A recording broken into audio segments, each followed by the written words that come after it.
So, lights. Let's go. Let's get this over with.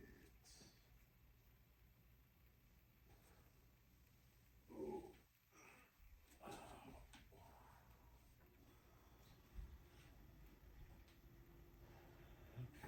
Okay. 1, 2, 3. Good morning. Good morning, world. Welcome to U-N-I-VERSELIFETV. That is at U-N-I-VERSELIFETV. When you type it in, it is U-N-I-VERSE-TV. I am your host, C. Win. And behind me, who just got on the love seat, your co-host, Snoop. Welcome to episode number 42 of my ACL journey. To start off with, I'm just gonna come off top. I haven't done any exercises in the past 2 days. So you just seen the little clip that when I went out, and I already said I wasn't going to work out that day because I knew I had a long day ahead of me and I was out and about. And so Sunday, I did say I was going to get back into my exercises, but I didn't. And the reason I didn't was because my knee was really sore.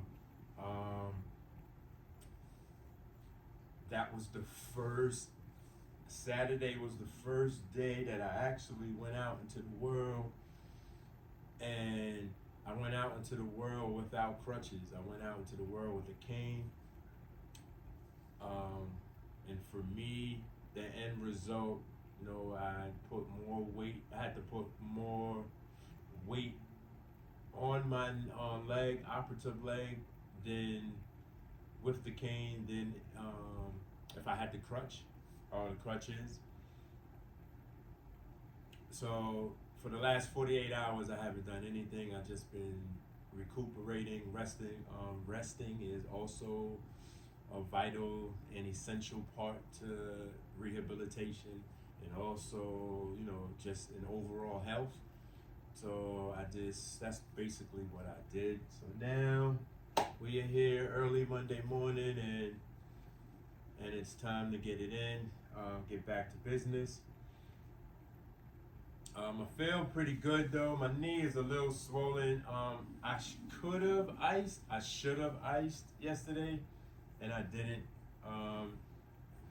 It's a lazy day, and so my knee has swelling to it, but it's fine. I'm going to be fine. So there are going to be some differences of my exercise. There's going to be a few exercises that I'm not doing. We got a long day today.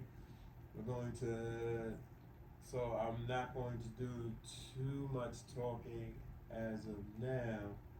I really want to get into these exercises. We got to go outside. When we go outside, the heel to toe walks. I'm not going to be having a cane or the crutch. See how that goes. I'm going to be doing 2 different sets of squats, one with the ball in the corridor and one without the ball. I got a couple of other exercises, the hip flexors that I need to do. So we're gonna start doing some work.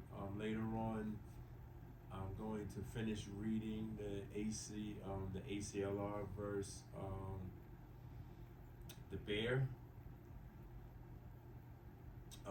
For any new viewer, the ACLR, that's the ACL reconstruction versus B.E.A.R, which is the bridge enhanced ACL repair. And I was was reading. If you go back to episode, I think it's 39, 38, and I think it's 38 and 40. That I was doing some reading on a study of 20 people, 10 doing the ACLR and 10 doing the B.E.A.R. And it was an interesting read. I just want to finish that up. Also, before I actually start, I am going to reduce the days that I release my content or even do my content. I'm going to start reducing it instead of every day. This first month, I've been pretty much almost every day doing footage. I'm going to start reducing it not because of a lack of interest or time, but time management is something that I gotta start making a priority, because I have another month. I think I have approximately like 5 more weeks before I get back to work, and so there's some things I need to start catching up. I gotta start adding to that. There's a couple of other business adventures that I have to delve into or dive into, I should say. And so I'm going to need the time to do so. I'm not gonna lie, because as an amateur and not really knowing the ins and outs of podcasting or doing this content, and I haven't talked to anybody to help me navigate through this process. This is a journey that, just something from the spur of the moment. I just felt like I wanted to just share some content on my rehabilitation and, my ACL journey. But it's really time consuming. Sitting there editing and putting stuff, content together, especially when I do separations. It requires full-time operation. And I know at some point I'm not going to be able to do that unless I break it down, and instead of 5, 6, 7 days a week, break it down to 2 or 3 days a week. What I will do though, once I'm cleared to start going into the park and doing a lot of my exercises and running and the track field, and I will take footage in between those days, but I'll store them and just put it all together in compilation, just so that you can see the progress. You can still follow me of my progress and what's going on. And I'm still trying to figure it out. I'm gonna get the kinks out. Actually, I really should talk to somebody that's familiar with this process, and get some insight on how I can improve, how I can improve my time management, how I can improve the content that I want to provide to my subscribers and viewers, and so on and so forth. At some point I will. So with that, all right, we're gonna start off with, okay, I know we're gonna, yeah, let's massage the leg. We're going to prep the leg and get it ready. I wonder if you can see my ashy legs. My legs ashy as hell right now. It's alright. I can't tell.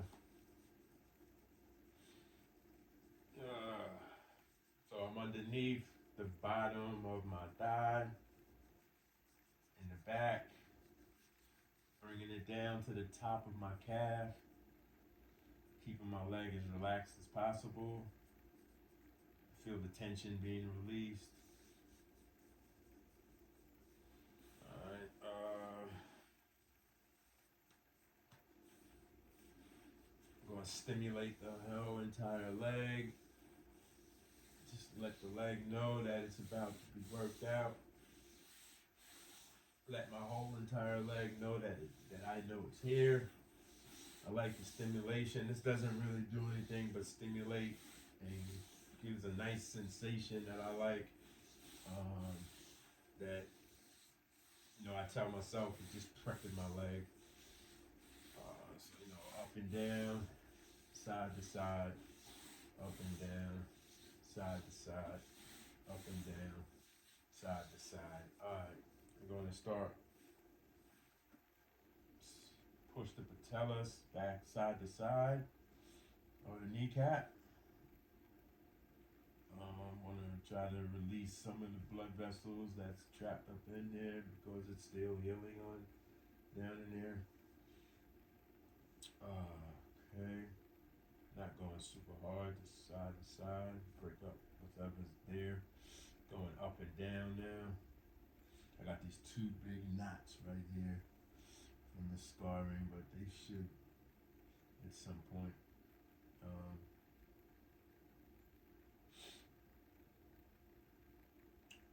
get back to normal at some point with this scarring.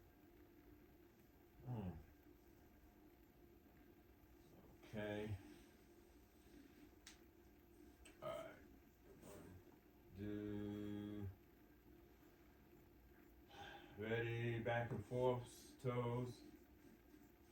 1, 2, 3, 4, 5, 6, 7, 8, 9, 10 circles. 1, 2, 3, 4, 5, 6, 7, 8, 9, 10. Reverse. 1, 2, 3, 4, 5, 6, 7, 8, 9, 10. Okay, take the socks off.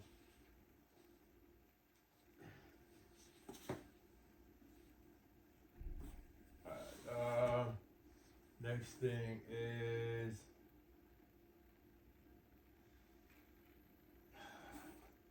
quad flexes. Ready? 1, 2, 3, 4, 5, 6, 7, 8, 9, 10. Hold it. 1001, 1002, 1003, 1004, 1005. That's 1. Go. 1, 2, 3, 4, 5, 6, 7, 8, 9, 10. Hold it. 1001, 1002, 1003, 1004, 1005. That's 2. Ready, go. 1, 2, 3, 4, 5, 6, 7, 8, 9, 10. Hold it. 1001, 1002, 1003, 1004, 1005. That's 3. Ready, go. 1, 3, 4, 5, 6, 7, 8, 9, 10. Hold it. 1001, 1002, 1003, 1004, 1005. That's 4. Ready, go. 1, 2, 3, 4, 5, 6, 7, 8, 9, 10. Hold it. 1001, 1002, 1003, 1004, 1005. That's 5. Ready, go. 2, 3, 4, 5, 6, 7, 8, 9, 10. Hold it. 1001, 1002, 1003, 1004, 1005. That's 6. Ready, go. 1, 2, 3, 4, 5, 6, 7, 8, 9, 10. Hold it. 1001, 1002, 1003, 1004, 1005. That's 7. Ready, go. 1, 2, 3, 4, 5, 6, 7, 8, 9, 10. Hold it. 1001, 1002, 1003, 1004, 1005. That's 8. Ready, go. 1001, 2, 3, 4, 5, 6, 7, 8, 9, 10. Hold it. 1001, 1002, 1003, 1004, 1005. That's 9. Ready, go. 1, 2, 3, 4, 5, 6, 7, 8, 9, 10. Hold it. 1001, 1002, 1003, 1004, 1005. That's 10. Alright, that's good money. Alright, the next thing is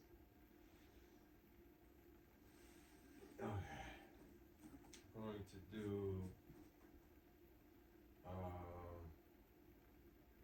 actually I want to do this hyperextension real quick. So let's do that first.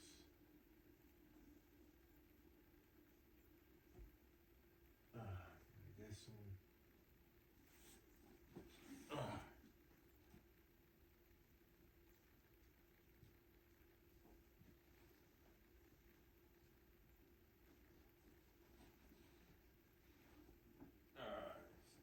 Here.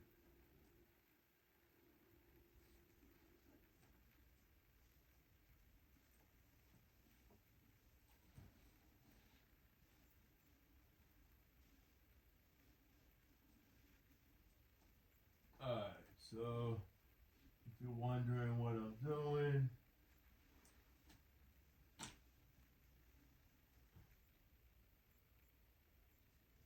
I know how to do it. Open it. So I just don't want the band to get worn from the back. Trying to protect the band. Okay, there you go. There you go. Now it's protected.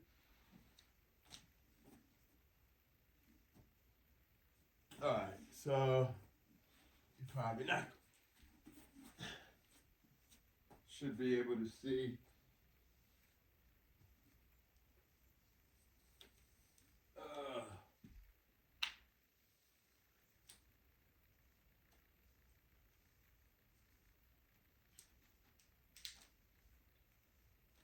Okay.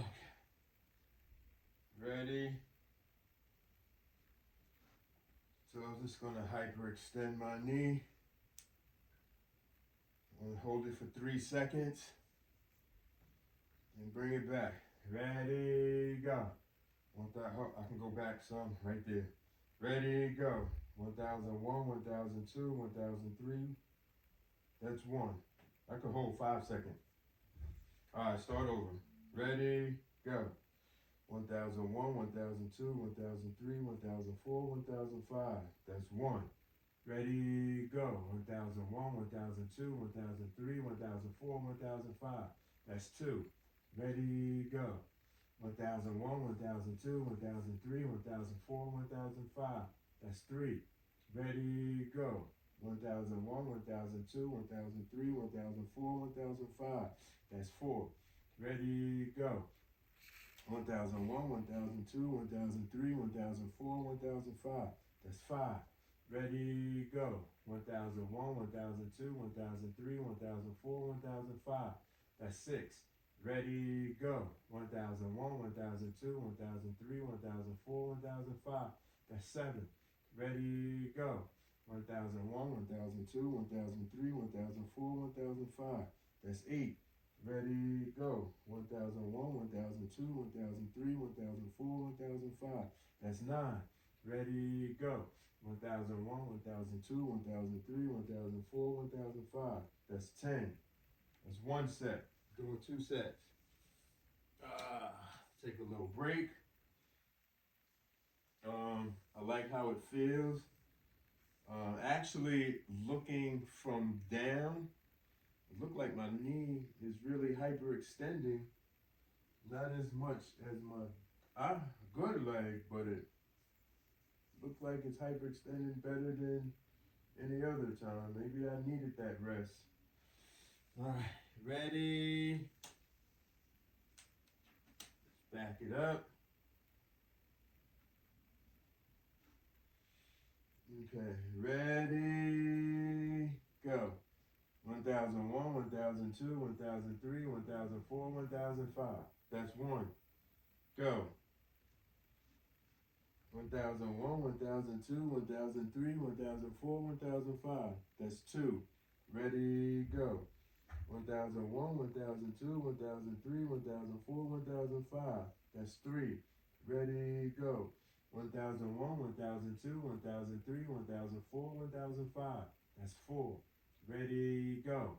1001, 1002, 1003, 1004, 1005. That's five.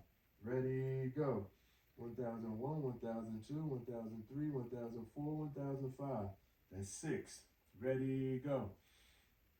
1001, 1002, 1003, 1004, 1005. That's seven. Ready, go. 1001, 1002, 1003, 1004, 1005. That's eight. Ready, go.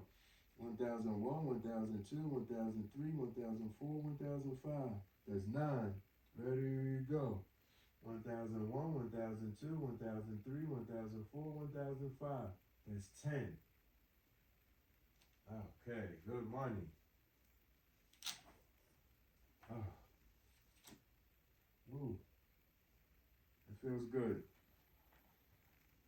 Okay, that feels really good. All right, the next thing is we're gonna do some heel lifts.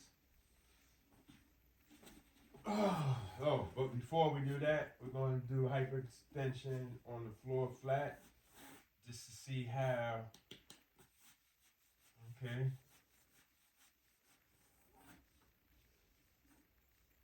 Okay, well, I can get through, but let's go. 1001, 1002, 1003, 4005. I can get to the middle of my knee, and this one I can, on my good knee, it's locked down. 1001, 1002, 1003, 1004, 1005. Ready, go. 1001, 1002, 1003, 1004, 1005. Ready, go. 1001, 1002, 1003, 1004, 1005. Ready, go. 1001, 1002, 1003, 1004, 1005. Ready, go. 1001, 1002, 1003, 1004, 1005. Ready, go. 1001, 1002, 1003, 1004, 1005. All right. We're going to do some heel lifts. Ready, go. 1001, 1002, 1003, 1004, 1005, 1006, 1007, 1008, 1009, 1010. That's one.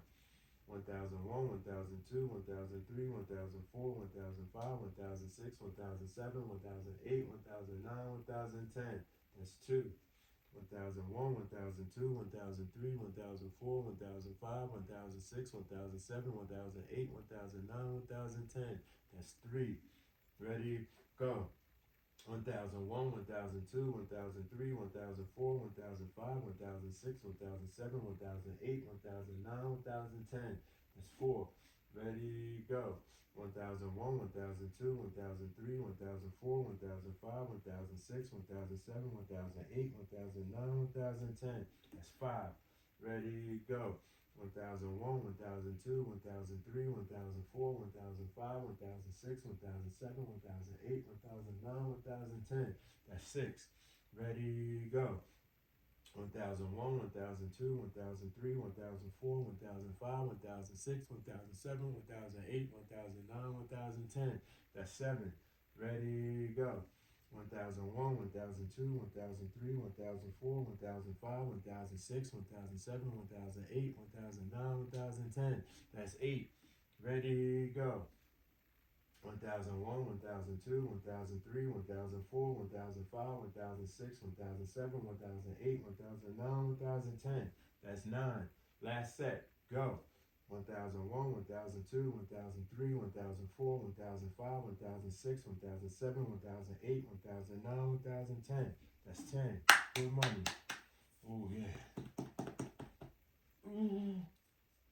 Alright, next is heel lifts to the side, or toe lifts, heel lifts to the side, whatever you want to call them. Alright, ready?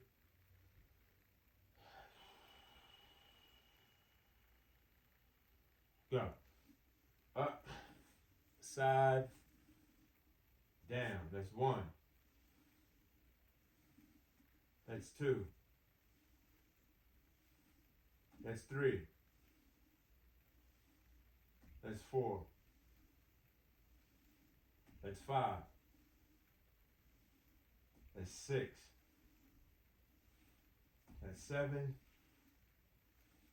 That's 8. That's 9.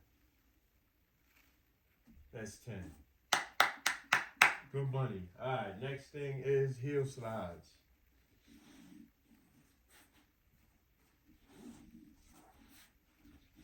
Alright,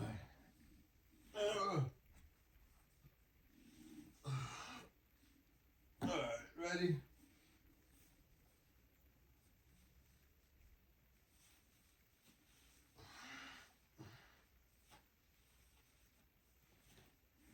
Alright.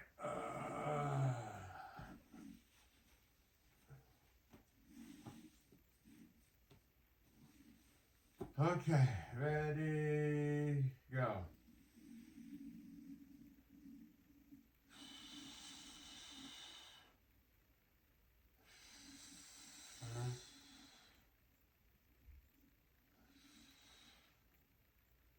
Flatten the foot. Bring out the knee. 1001, 1002, 1003, 1004, 1005.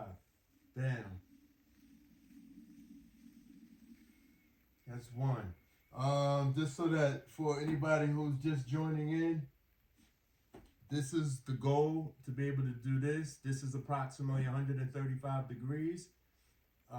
If you notice, when I come up, my foot is flat. I could bring it all the way back. Foot is flat. That is the proper form of what I'm trying to get on my operative leg. If you notice on my operative leg, I kind of come on the side of my foot, not flat.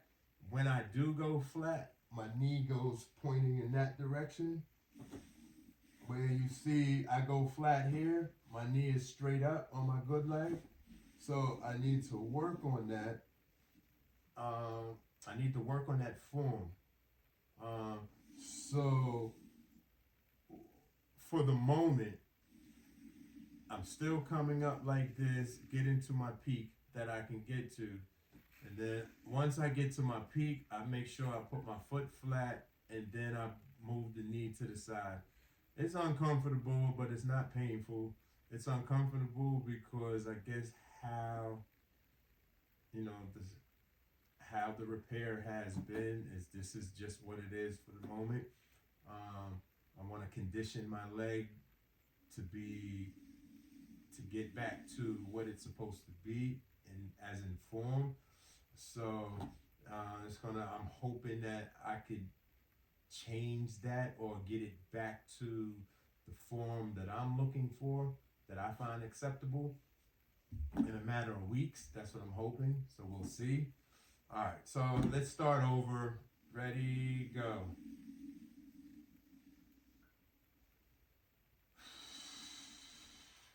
Flatten the foot. Straighten the knee. 1001, 1002, 1003, 1004, 1005. That's 1. Ready, go.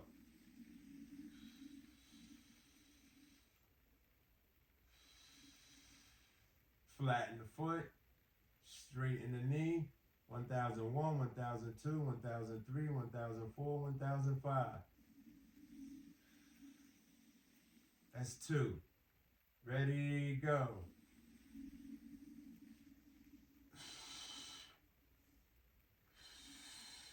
Flatten the foot. Straighten the knee. 1001, 1002, 1003, 1004, 1005. By me straightening the knee, I can, let's go down. That's 3. When I straighten the knee, I feel pressure on my hip.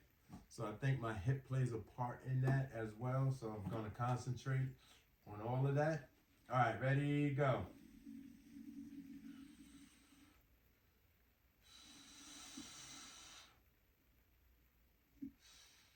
Flatten the foot. Straighten the knee. 1001, 1002, 1003, 1004, 1005. Down. That's 4. Ready, go.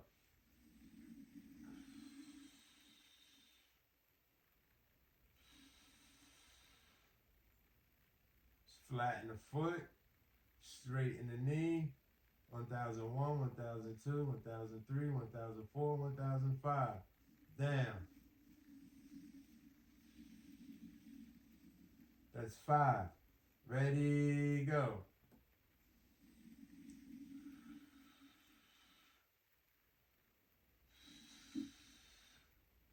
Flatten the foot. Straighten the knee. 1001, 1002, 1003, 1004, 1005. Down. That's 6. Ready, go.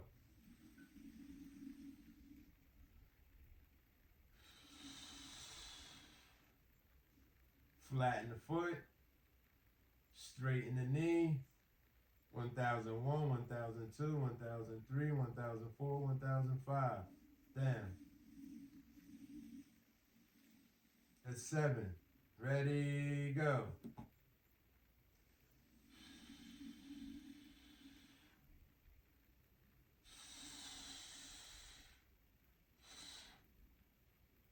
Flatten the foot. Straighten the knee. 1001, 1002, 1003, 1004, 1005. That's 8. Ready, go.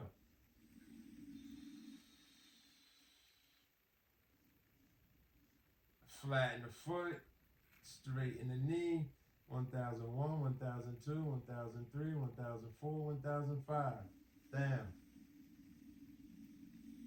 That's 9. Ready, go.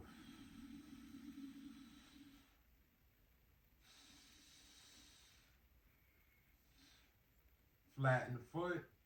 Straighten the knee. 1001, 1002, 1003, 1004, 1005. That's 10. We're going to do one more set of that. All right, so I felt a little warmth. It wasn't burning sensation, but it felt warmth right in here. I think I was like on the first time I felt it, I think it was like rep 7 or 8, somewhere around there.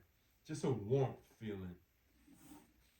And then I felt it here. I feel the pressure in my hip when I'm straightening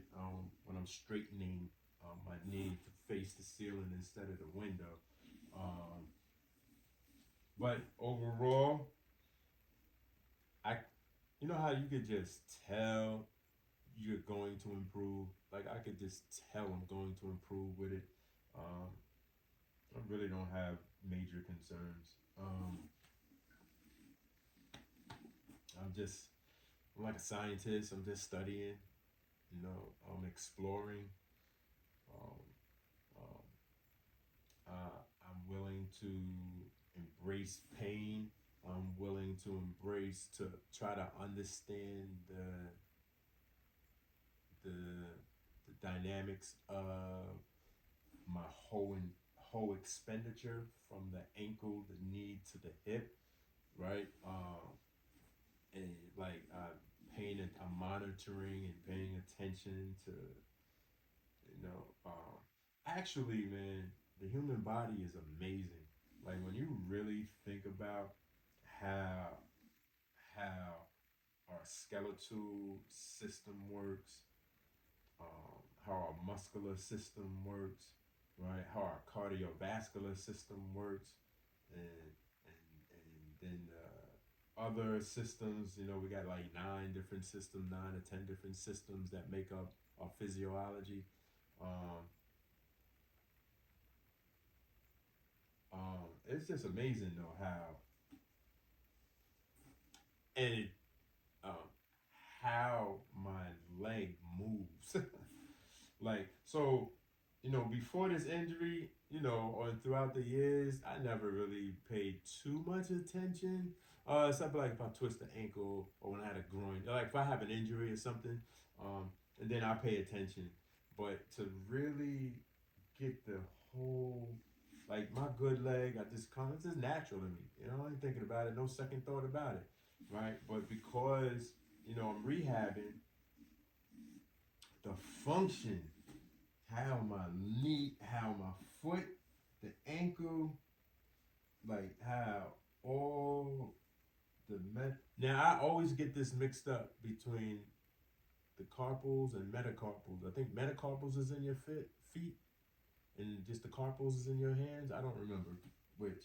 Um, but like all the way from the toes, all the into my ankle, bringing this up, and with the hip, it's all like fluids in one motion. And because I can't do it here, it's helping me to process and inspect the different functionalities of the ankle, the toes, the knee, the hip, right?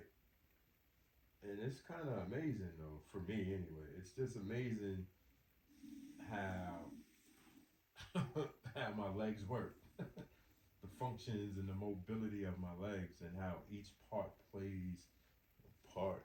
I guess if I tore a rotator cuff, I'd be saying the same thing about my shoulders and shoulder blades and arm and all that other stuff too. All right, let's get the second set in. All right, ready? Go.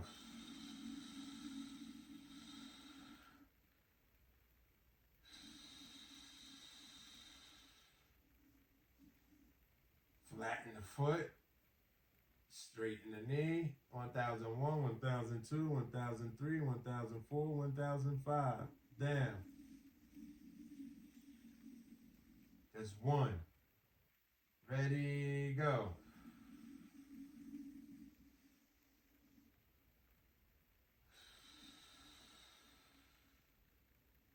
Flatten the foot. Straighten the knee. 1001, 1002, 1003, 1004, 1005. Down. That's two. Ready, go.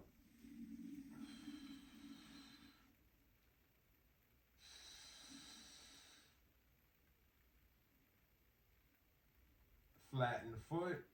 Straighten the knee. 1001, 1002, 1003, 1004, 1005. Down.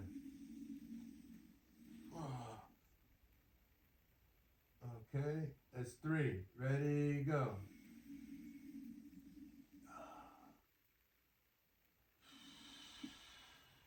Flatten the foot.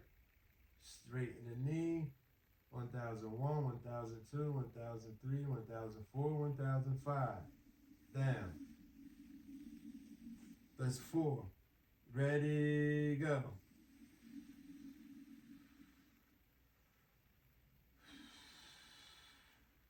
Flatten the foot. Straighten the knee.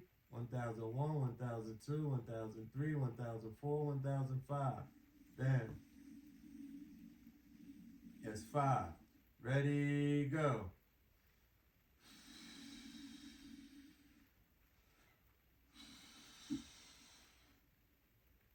Flatten the foot. Straighten the knee. 1001, 1002, 1003, 1004, 1005. Down. That's six.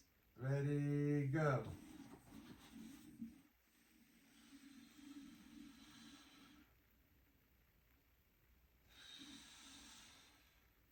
Flatten the foot. Straighten the knee. 1001, 1002, 1003, 1004, 1005.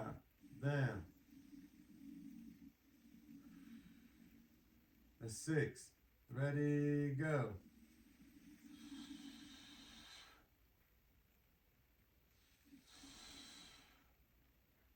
Flatten the foot, straighten the knee.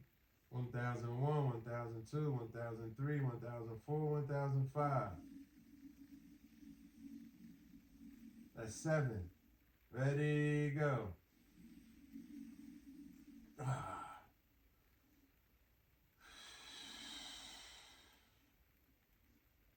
Flatten the foot, straighten the knee. 1001, 1002, 1003, 1004, 1005. Down. That's 8. Ready, go.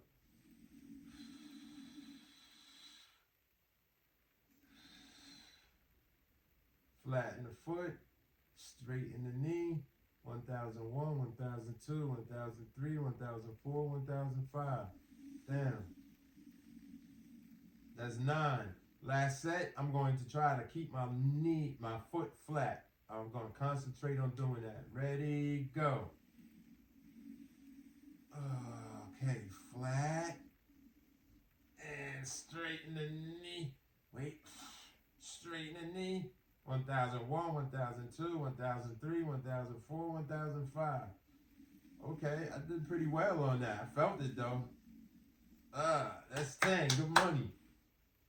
Great money right there. All right. Ooh. Yeah, my knee's tight. I feel it. Good though. I want to see what the degree was, man. I need to get my own goeometer.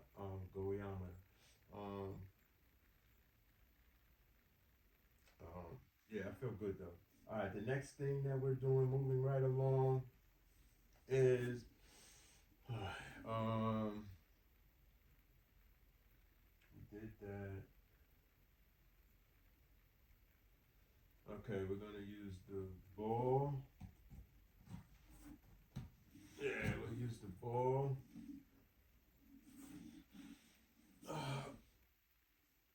So I used to use the ball here and roll.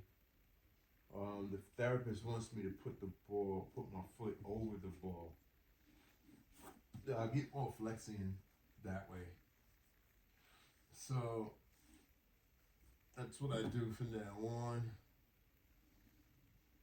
And bring it as far back as possible. Look at that. That's amazing. And I know what, but if I go here, no, I can't. Yeah. All right. All right. Ready, set, go. 1001, 1002, 1003, 1004, 1005, 1006, 1007, 1008, 1009, 1010. That's 1.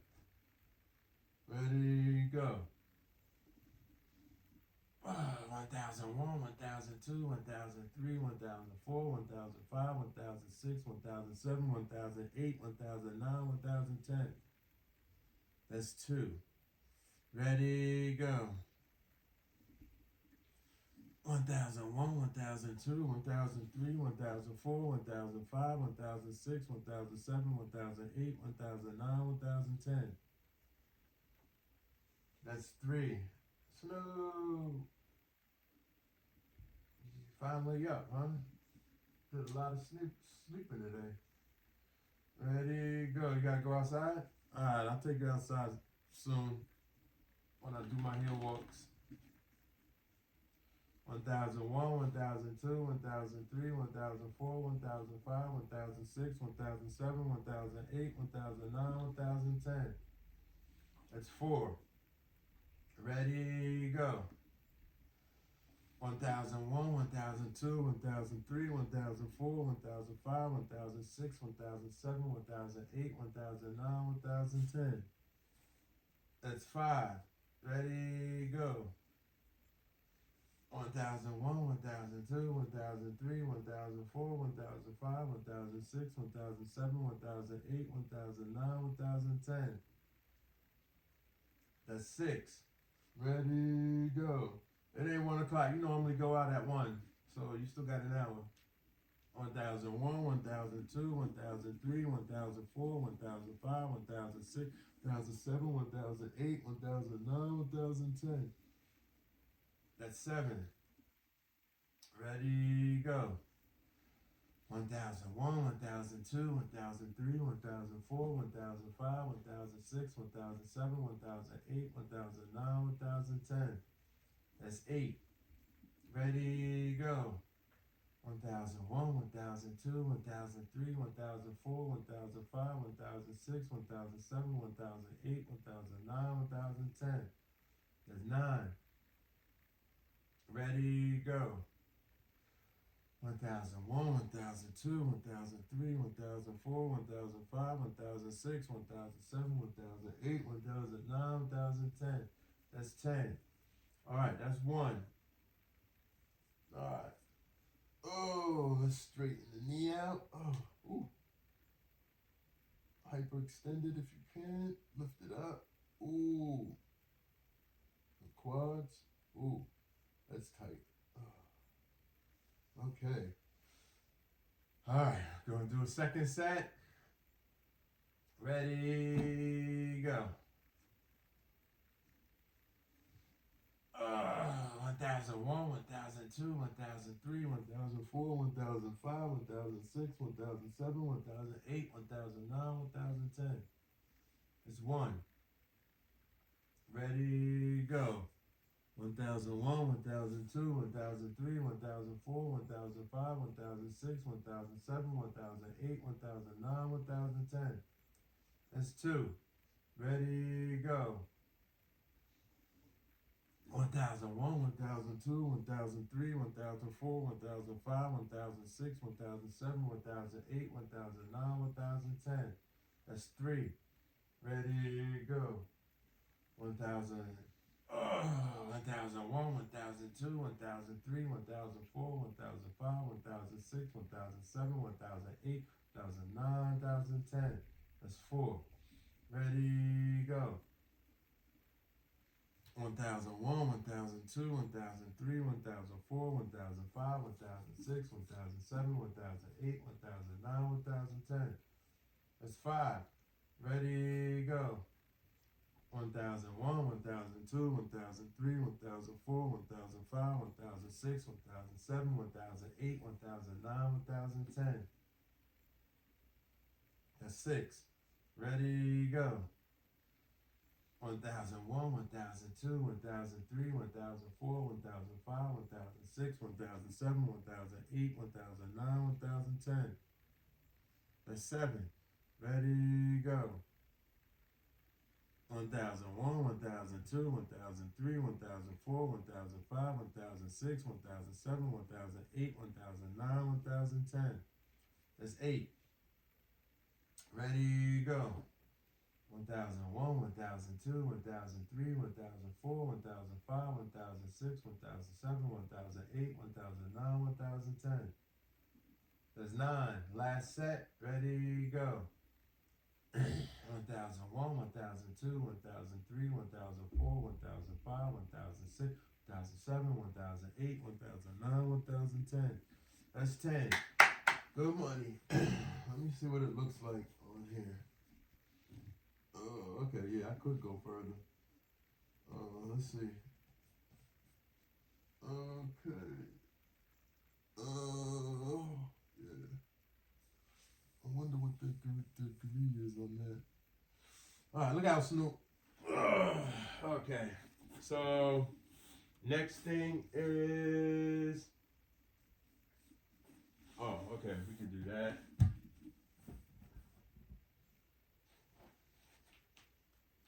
Yeah, we need to get that done out the way.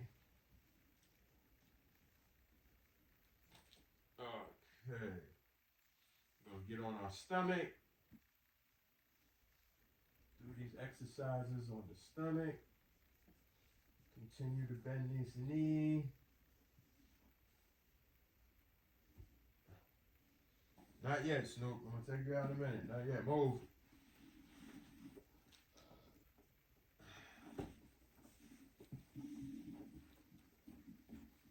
Alright.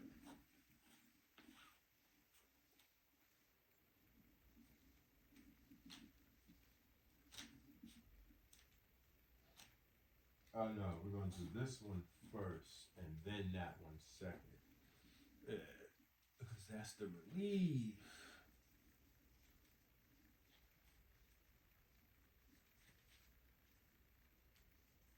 There you go. Alright. Look out, Snoop. Okay. Ready. Flip over. Move, Snoop. Okay. We're over.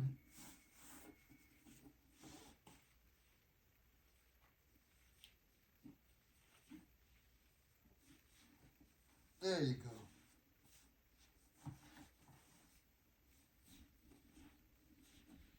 Okay.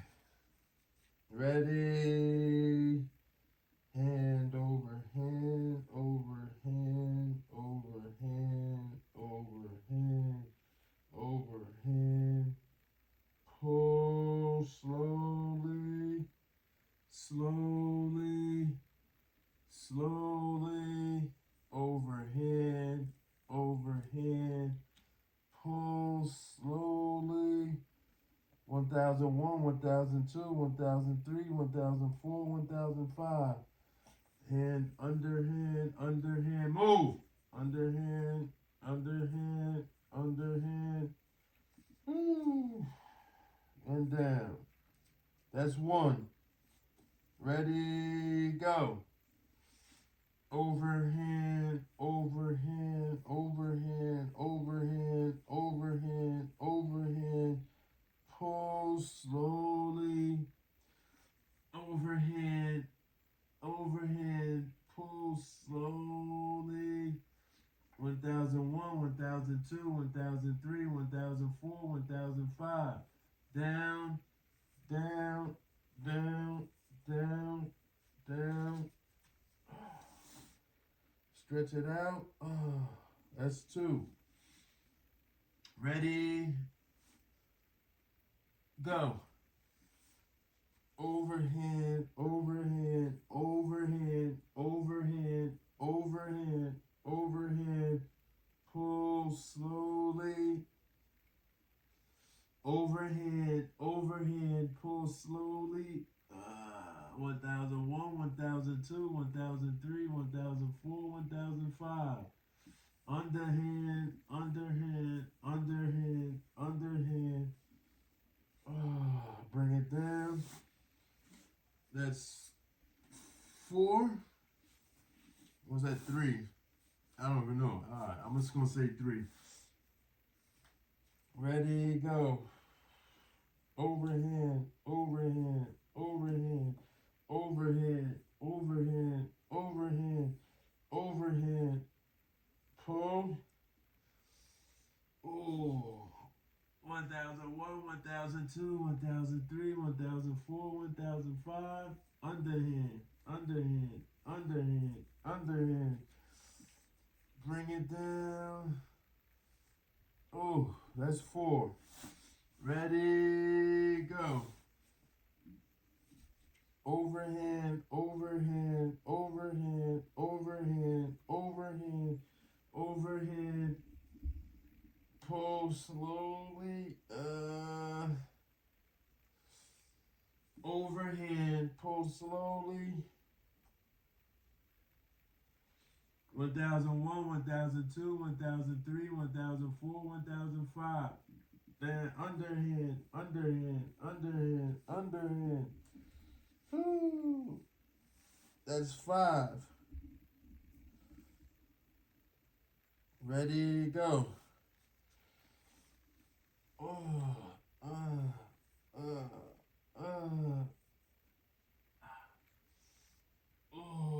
1001, 1002, 1003, 1004, 1005, 1000.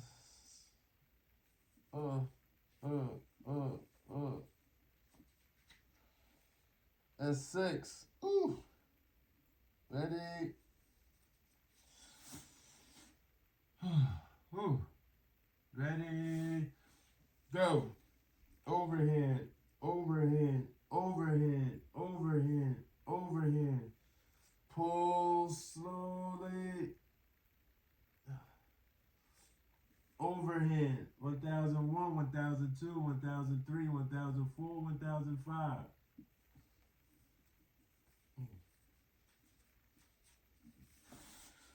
That's 7. Whew. 3 more to go. Ready, go.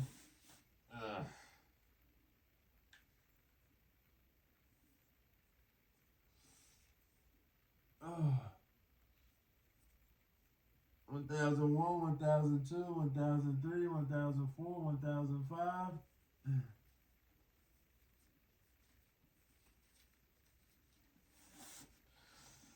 That's 8. Ready? Whew. Go.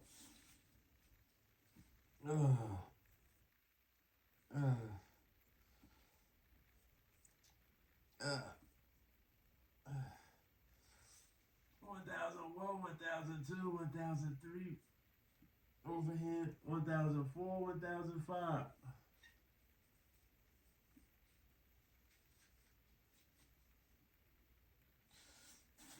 Oh, that's 9. One more. Let's go.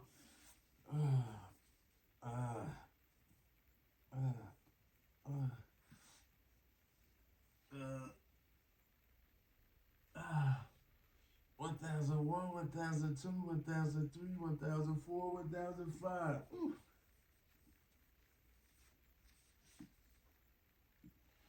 Oh. Oh.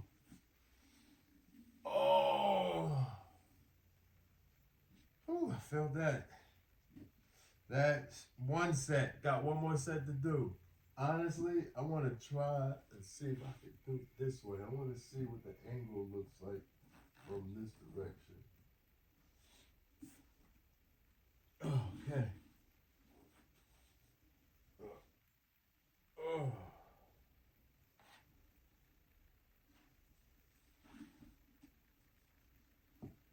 Can I get my home? Yeah, I think I could. Alright, so we're gonna try it from this angle just to see what it looked like, or if I should have went. Yeah, I want to see what it looks like this way. Okay, so we put this here for my knee.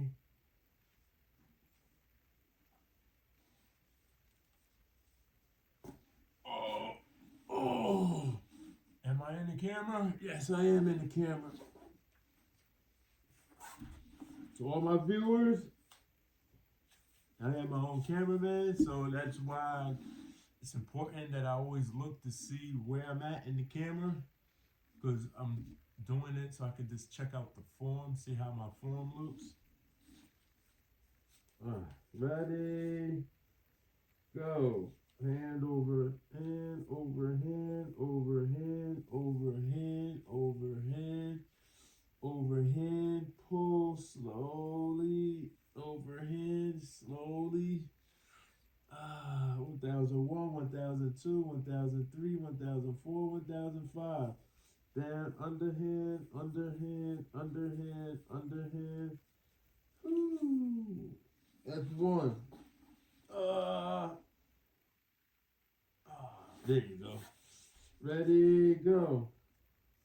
Overhand, overhand, overhand, overhand, overhand, overhand, overhand, pull slowly, pull slowly.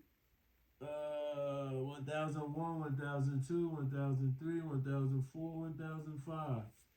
Down, down, down, down. That's 2. Whew. I actually feel that in my shoulders. Oh. All right. Ready, go. Overhand, overhand, overhand, overhand, overhand, overhand. Pull, overhand, pull slowly. 1001, 1002, 1003, 1004, 1005. Down. Whew. Down. That's 3. Ready, go. Overhead, overhead, overhead, overhead, overhead. Pull. Slowly. 1001. 1001, 1002, 1003, 1004, 1005. Up, up, up, up. Woo! That's 4. Let's go. Ready, go. 1000.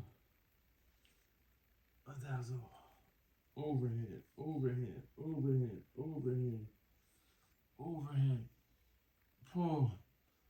1001, 1002, 1003, 1004, 1005. 1, 2, 3, 4, 5. Ooh. Oh, that's 5. Let's go. There you go. The towel keeps shifting, and I want to keep my knee on in the middle, centered on the towel, so my knee is off the floor. All right, we halfway there. Come on. I can see the home stretch. Let's go. Overhead, overhead, overhead, overhead, overhead, overhead. Pull. 1001, 1002, 1003, 1004, 1005. Underhead, underhead, underhead, underhead. Whew. That's 6. This is intense. Ready, go. Overhead, overhead, overhead, overhead, overhead. Pull. 1001, 1002, 1003, 1004, 1005. Underhand, underhand, underhand, underhand. Woo. That's 7. Ready? Go. There's a overhead, overhead, overhead. Oh, come on. Oh. 1001, 1002, 1003, 1004, 1005. Ooh. Ooh. That's 8. 2 more to go.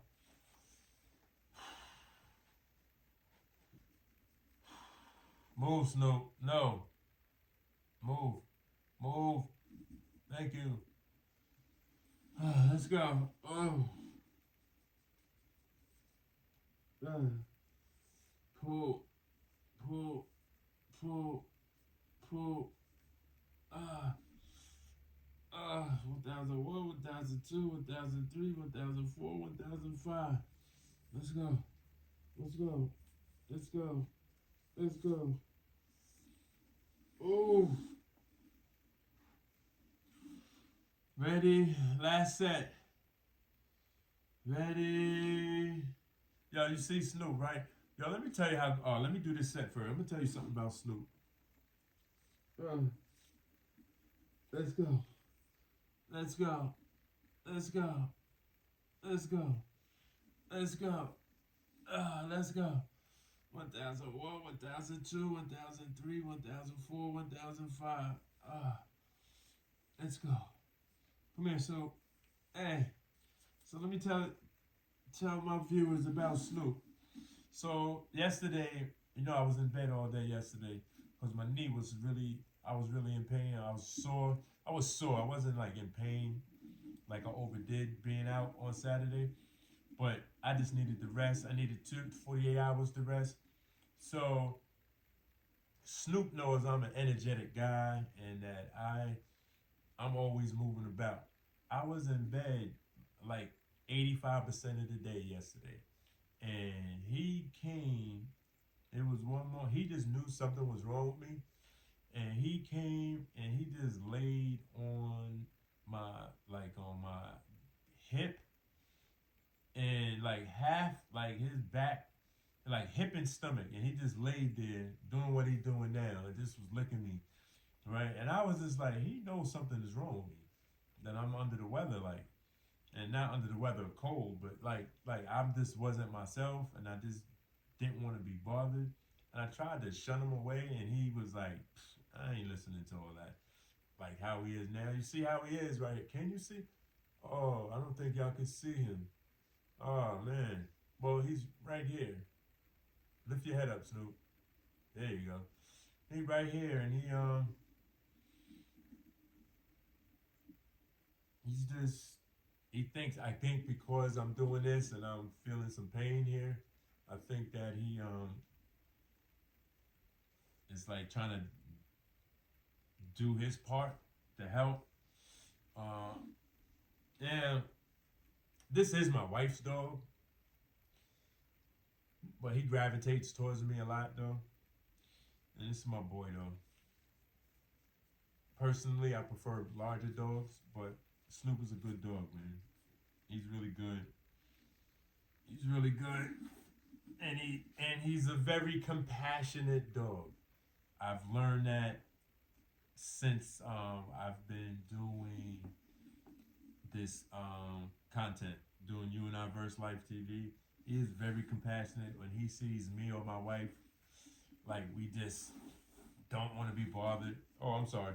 Um, he like wants to help out.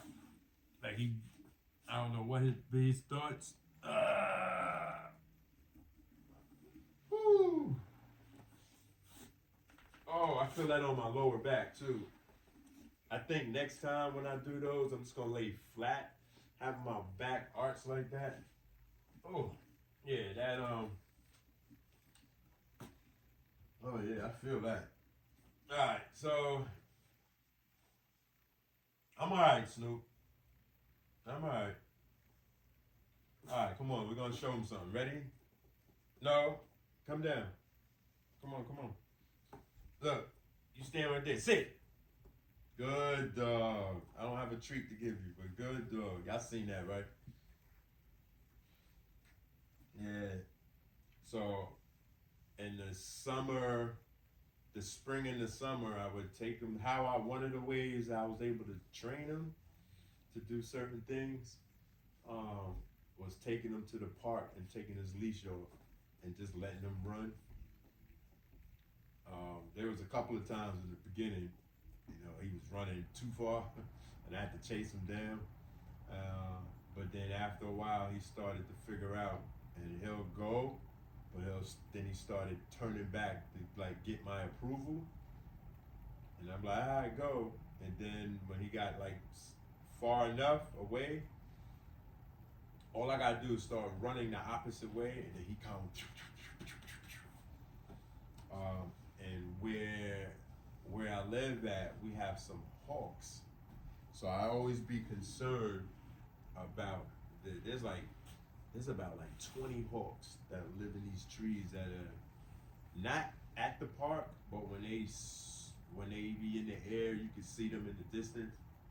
And he's very small, and so I always got to be mindful. I always tell my wife when you be walking with him, uh, always constantly, especially in the daytime, just look at the sky, and just make sure, because you know hawks normally not gonna mess with a small animal if there's a human around.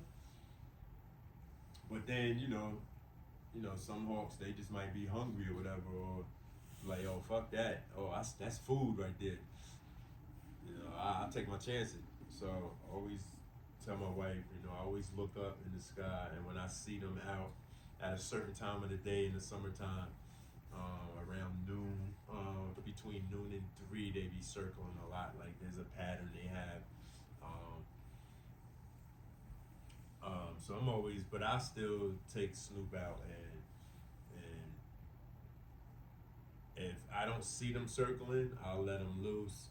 And even if I do see a few of them circling, I'll let them loose. But I always keep them close to me though. So yeah, that's what we do. All right, let's get. But he's a good dog. He's a very compassionate dog. He really cares about our well-being, and I appreciate that. Dogs are like that, though. Dogs appreciate their masters, right? They always, yeah. It's the one thing I love about dogs. You know, ain't gonna get into the dog and cat relationships, but I prefer dogs over cats, just for that sole fact alone. You know, and dogs, the only thing they want is this tummy rubs. Give them some food, some water, and let them run. And play with them, show them some attention, and they good. You know. All right, so what are we doing? Ready? Go. Okay. Ready, go. 1001, 1002, 1003, 1004, 1005. That's one. Ready, go. 1001, 1002, 1003, 1004, 1005. That's two. Ready, go. 1001, 1002, 1003, 1004, 1005. That's three. Ready, go. 1001, 1002, 1003, 1004, 1005. That's four. Ready, go. 1001, 1002, 1003, 1004, 1005. That's four, five. Ready, go. 1001, 1002, 1003, 1004, 1005. That's six. Ready, go.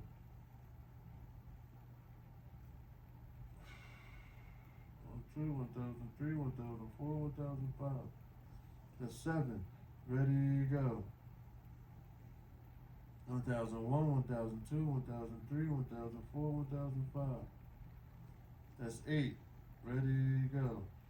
1001, 1002, 1003, 1004, 1005. That's nine. One more. 1001, 1002, 1003, 1004, 1005. That's 10. Alright. One more set to go.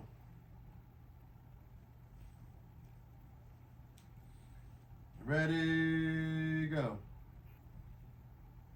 1001, 1002, 1003, 1004, 1005. That's one. Ready, go. 1001, 1002, 1003, 1004, 1005. That's two. Ready, go. 1001, 1002, 1003, 1004, 1005. That's three. Ready, go. 1001, 1002, 1003, 1004, 1005. That's four. Ready, go. 1001, 1002, 1003, 1004, 1005. That's five. Ready, go. 1001, 1002, 1003, 1004, 1005. That's six. Ready, go. 1001, 1002, 1003, 1004, 1005. That's seven. Ready, go. 1001, 1002, 1003, 1004, 1005. That's eight. Ready, go. 1001, 1002, 1003, 1004, 1005. That's nine. Ready, go. 1001, 1002, 1003, 1004, 1010. That's 10. Good money. Alright. Snoop, I'm about to take you out. All right, you ready to go outside? All right, we'll take you out for a walk. I'm about to take Snoop for a walk, get that over, even though it's a little, about 40 minutes ahead of schedule to taking him out. But I want to get him out the way so I could do the hill walks and the squats outside. What else are we doing outside? We're gonna do I might actually bring this out too, and then the only thing that we'll need to do is hold on. Let me get your stuff, Snoop. Hold on. 1 second.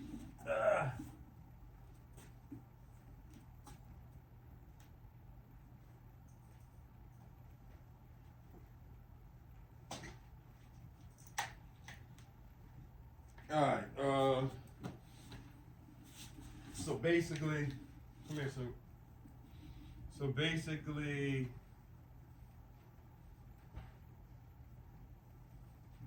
oh, it's this way.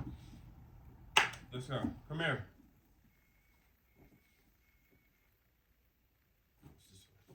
Come here. Let's go.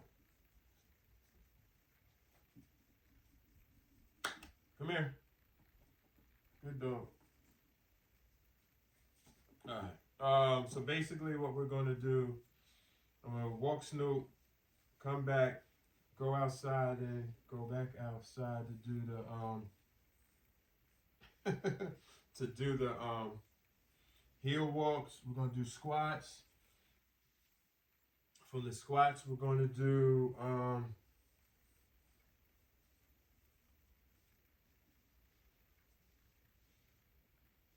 we're gonna use the step machine, do some steps. Then we're going to, after we do the steps,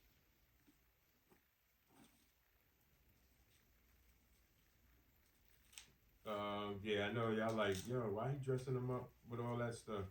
It's cold out here, or at least I think it is. I don't know. We've had some cold days, so.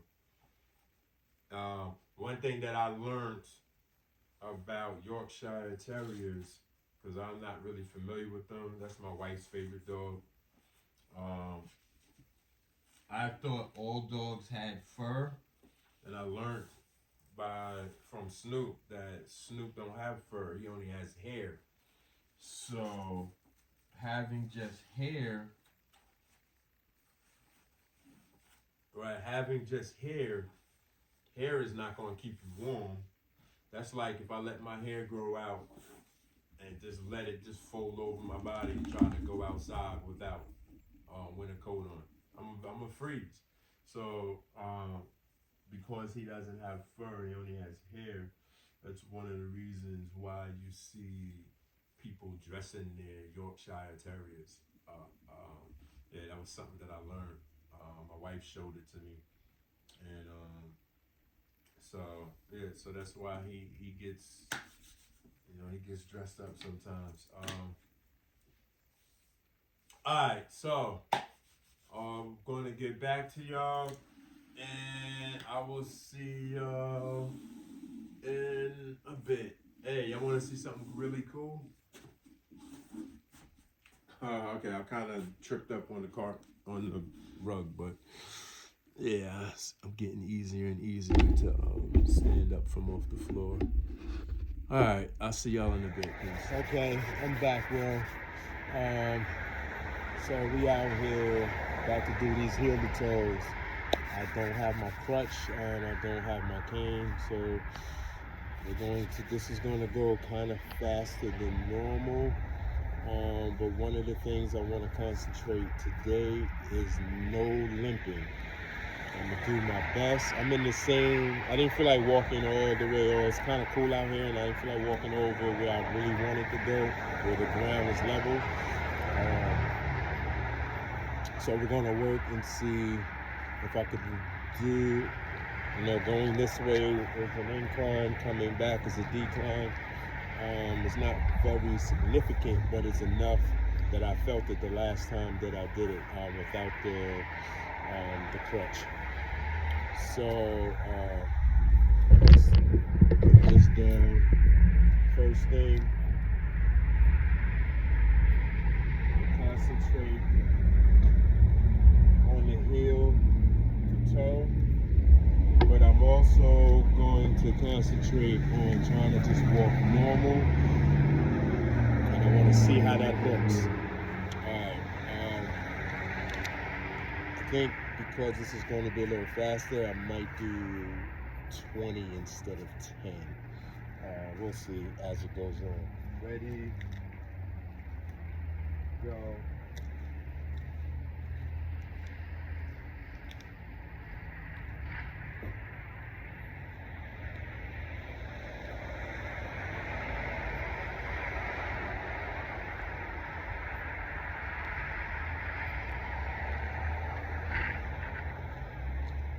That's one.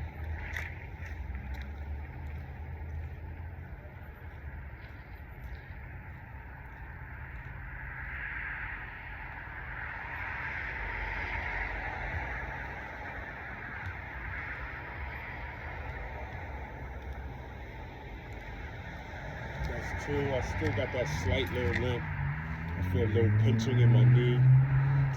No pain, but just a pinching in my knee is uncomfortable, especially when I'm walking back. Actually, instead of making a left, I'm gonna go into the grass and come back down. See what that looks like.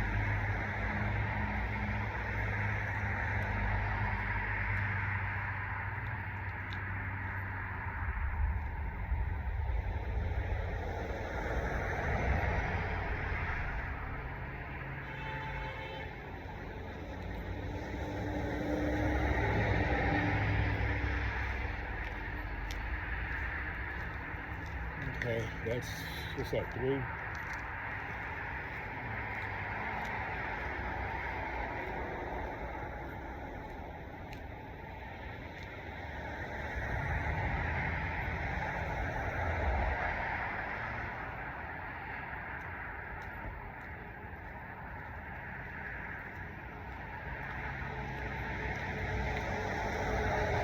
That's 4.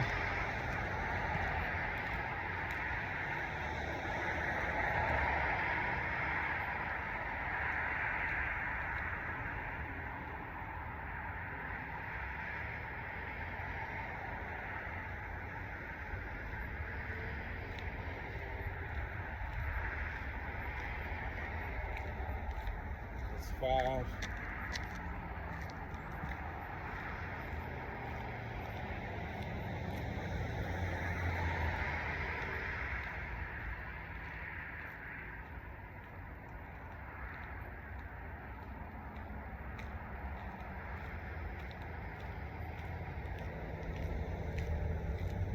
That's 6.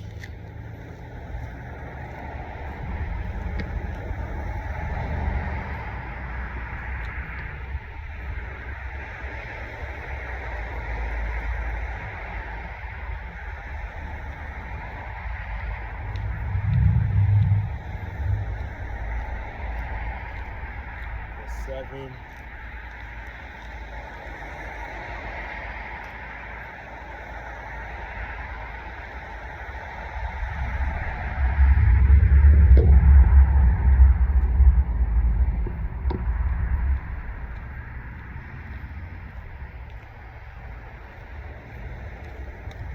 That's 8.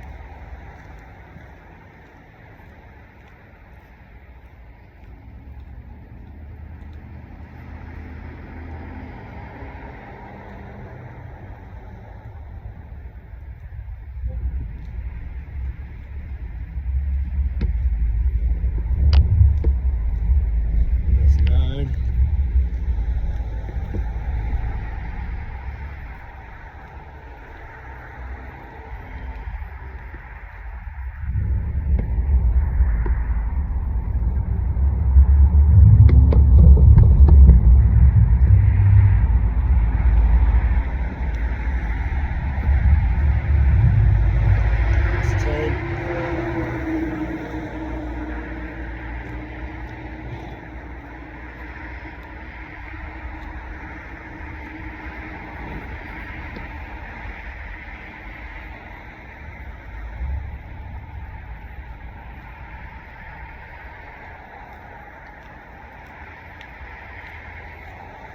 That's 11.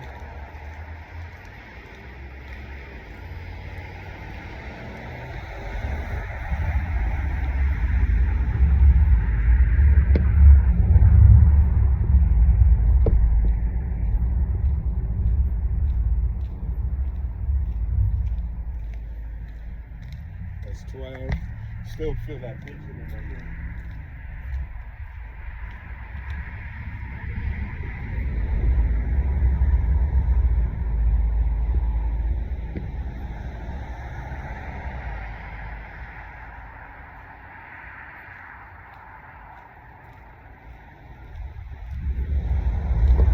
That's 13.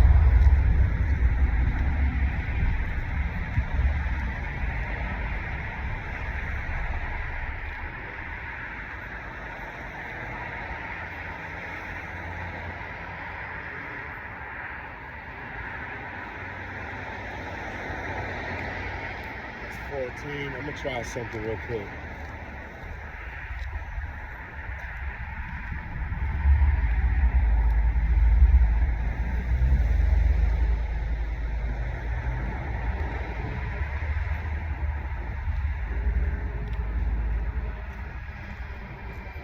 That's 15.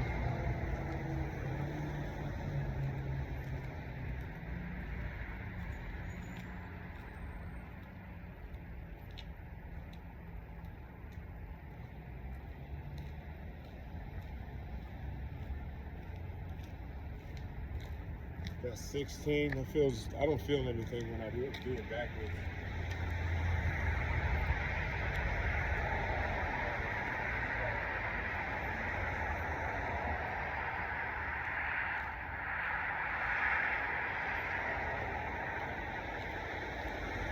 That's 17.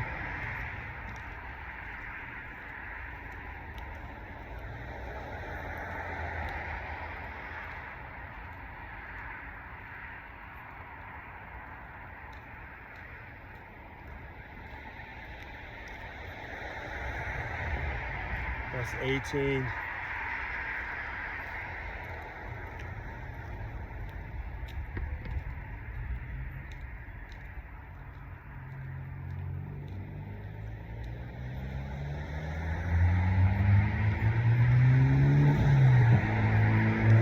That's 19.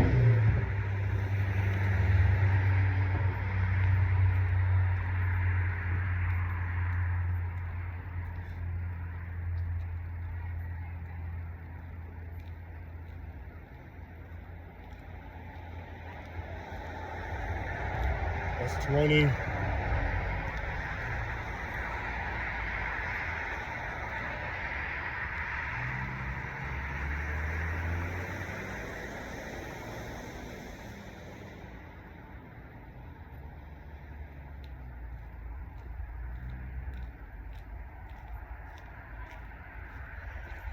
That's 21. Actually, I'm feeling kind of good. I'm gonna keep going for a little bit more. Let's go.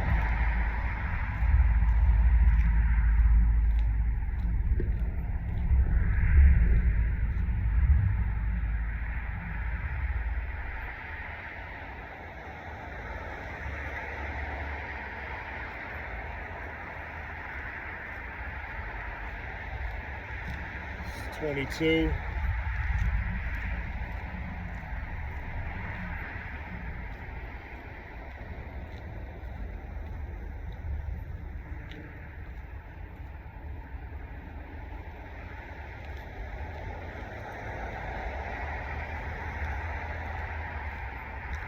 That's 23.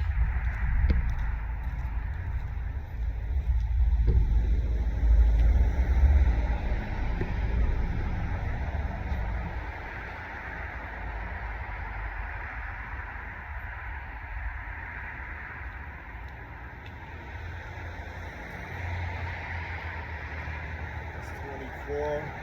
I still feel that little light limp that I'm going and I can't help it.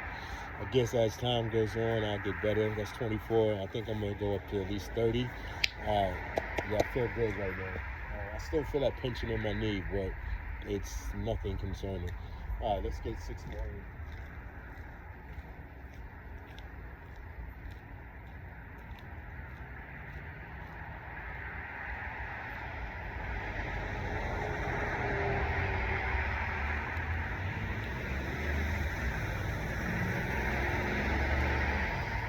25.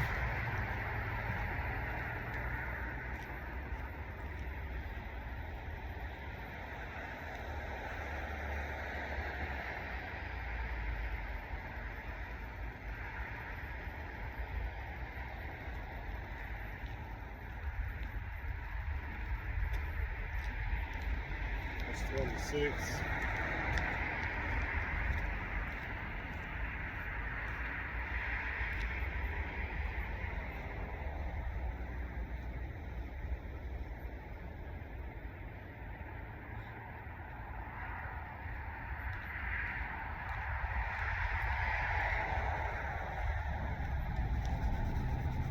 That's 27.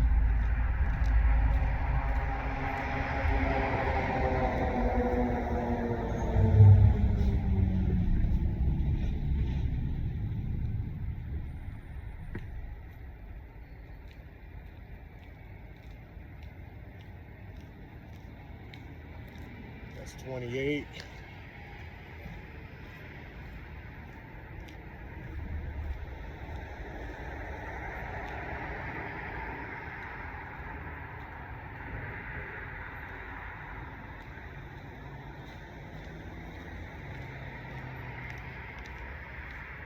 That's 29.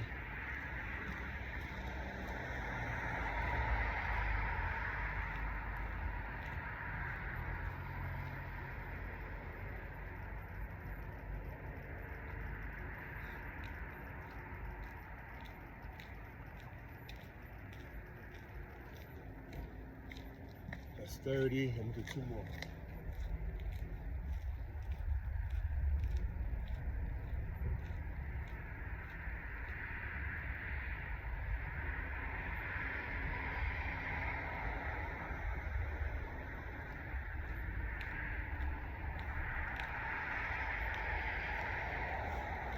That's 31. Last up.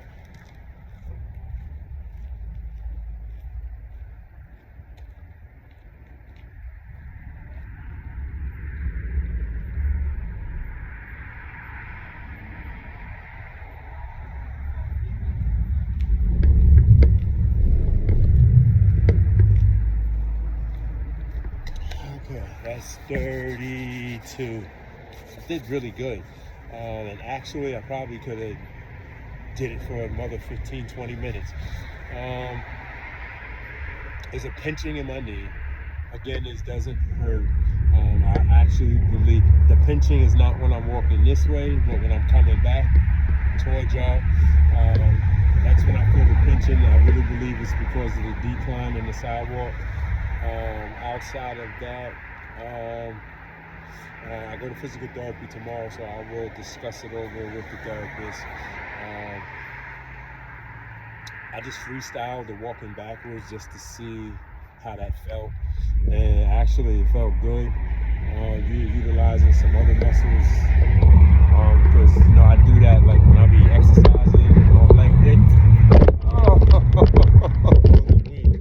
So I'll be exercising on leg days. I do certain exercises that, like walking backwards, running, jogging backwards when I'm jogging. I jog frontwards, I jog backwards. So yeah, anyway, it's cold. My hands. About to go inside and we're going to do these squats and steps. Alright, we'll see you in a bit. Okay, we back. We're in the corridor, so you're going to hear the echoing. We're about to do these squats. We're going to do 3 sets of squats, and then we're going to do some step ups and step downs, and then we're going to go back into the crib and finish up the workout. All right.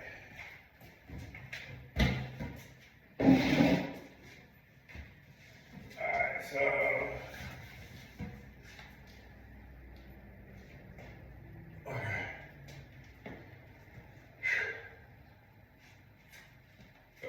they want me to lean, put my feet forward, so I'm leaning kind of backwards so that the ball can do all the work.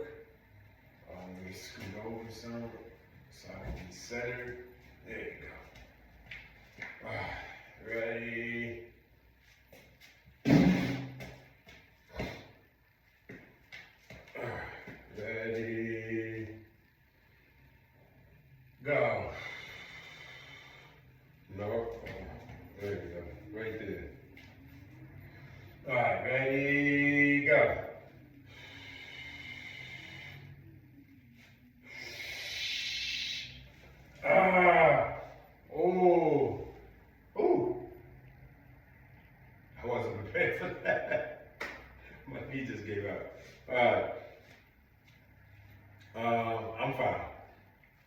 Yeah, my knee, I just had a sharp pain, but it was just, what is it, arthritic, basically. I'm fine. Alright. Alright, you ready? Oh, I gotta play that back. I gotta see how that look. I'm on the leg, just buckle. Alright, ready, set, go.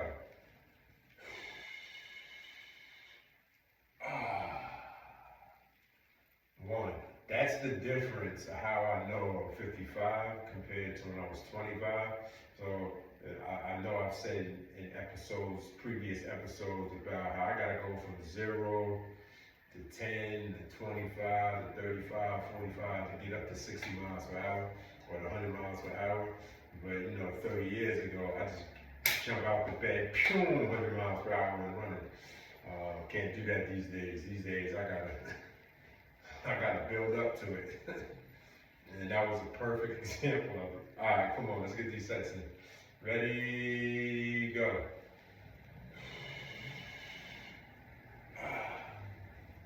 That's one. That's two. That's three.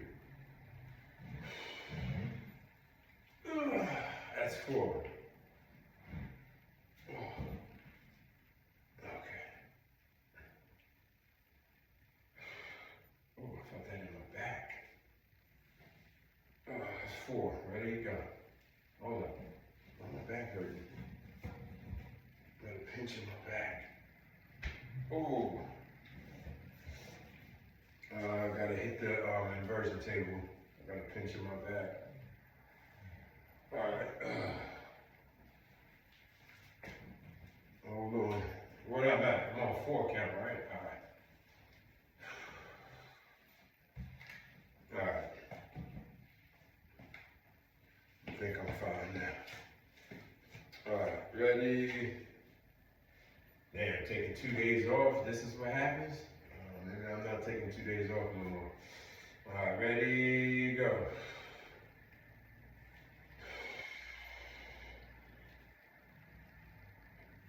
Head up. Put the ball down or something there. Maybe that's the reason. That's 5.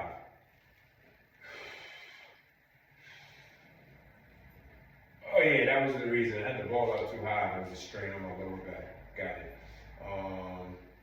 I think. That's 6. That's 7.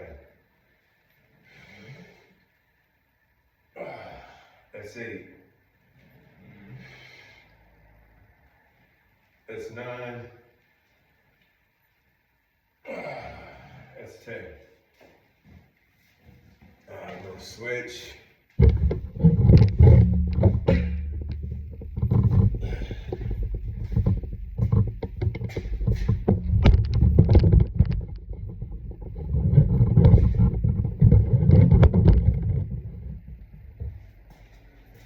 Okay. Ready? Yeah. So I had it up here before, and I was feeling it in my lower, like mid back, not really lower back, but mid back. But here, much better. She wanted me to be diagonal, so pretty much like this. Okay, I'm hungry. Ready? Go. That's 1. That's 2. That's 3. That's 4. That's 5. That's 6. That's 7. That's 8.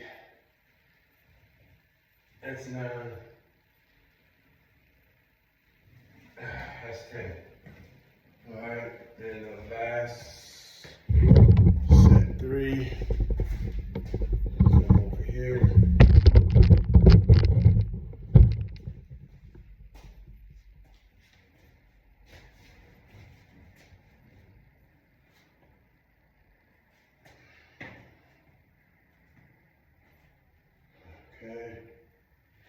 This is the most important one. We're going to actually gauge my knee. It's the operative leg.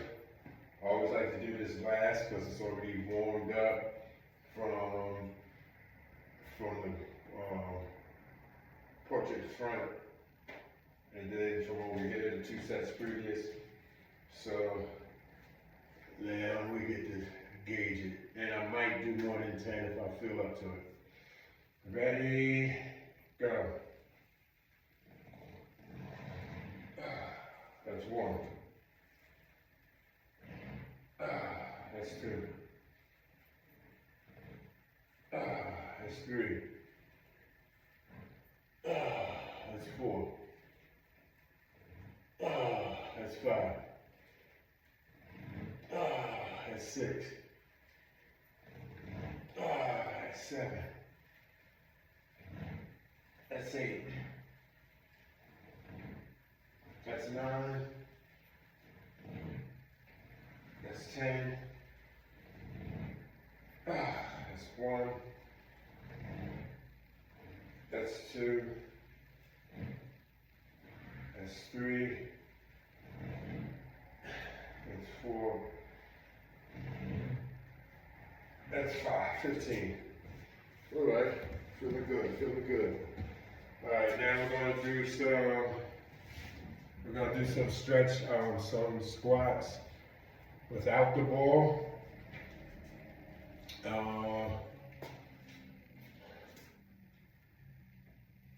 Put it back on the wall so that I could actually see. Or should I just leave it here and just do it from here? And then, yeah, all right, that's what I'm gonna do.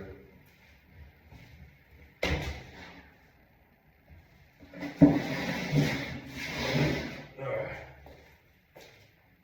Now, I'm gonna do my best just to do 5. I don't have the balancing beam, balancing beam. I don't have the parallel bar or the 2 chairs to make up my own parallel bar.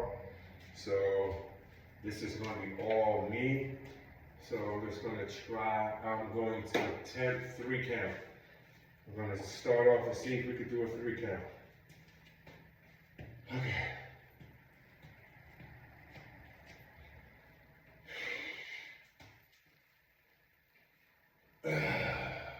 Ready, set, go. You know what? I like to put my hands in. Let me just.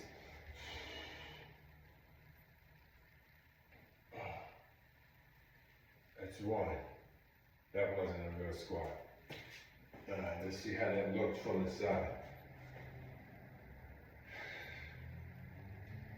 That's not a squat. All right, so.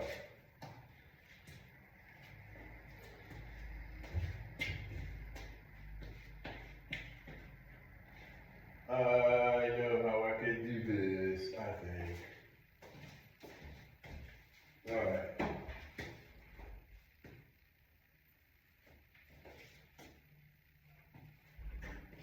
All right, so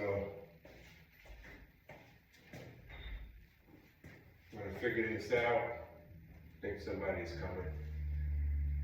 All right, ready, set, go. Just squat, just bend your knee.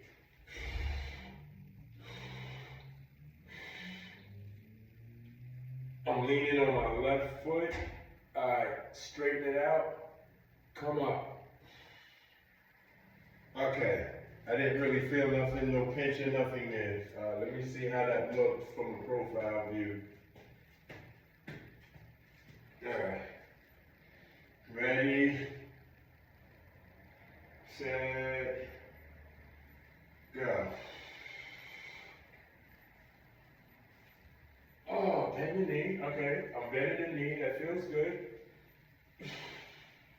Okay, I don't know how the form look, but I'll check it out. I didn't want to turn my head to look.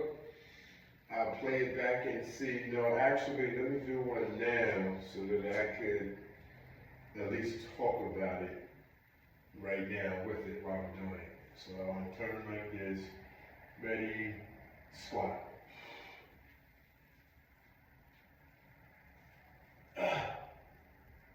Oh, okay. I'm leaning a little bit forward, but the most important thing about it is I was able to bend my knee and inwardly arch my lower back, but I was still like this. I want to get it where I'm like this, back erect, and I come down. But that'll come in time. The fact that I was able to bend my knee that far without holding on to the parallel bars or the chairs, that's progress, even though I just did it once or twice.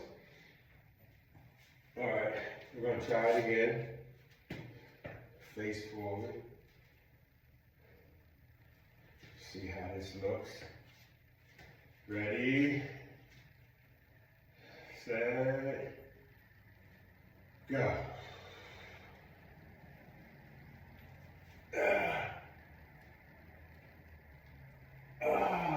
That's one.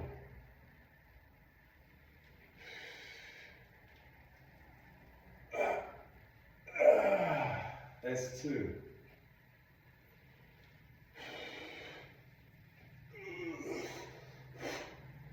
That's three. Good morning.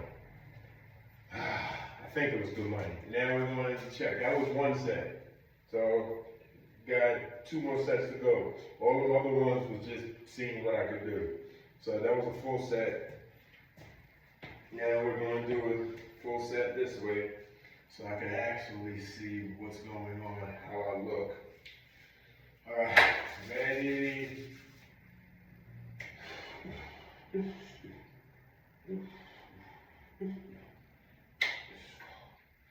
go. Let's go. Let's go. Let's go. Yeah. Come on. All right. Psych myself up.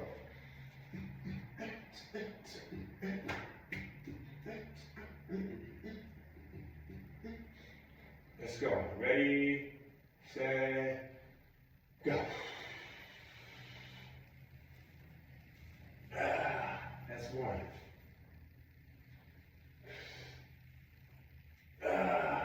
That's two. That's three. I gotta check that footage out, see how I looked. Ready? I'm gonna do it this way, facing the wall. See how it looks from this angle. Ready, set, go. That's one. That's two. That's three. Okay, that's 3 sets. I feel motivated. We're going to try a 4th set. Go. Face forward. Ready.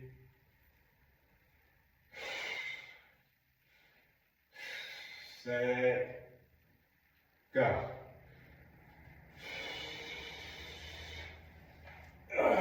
That's one. That's two. That's three. Okay, it's getting easier. It's starting to get easier. Maybe I can go up tomorrow, go up to 4 or 5. All right. Okay, we're going to try one more. 5th set. Which technically will even out to 30, right? No, 5 and 3 is 15. Got my math a little wrong. All right, ready? Back up, because I want to see, yeah, right there. I want to be able to see from my feet. I want to check not just how I'm bending my knee, but I want to see my hip placement. I want to see my upper back placement. That's what I want to see. All right, ready? Go. one.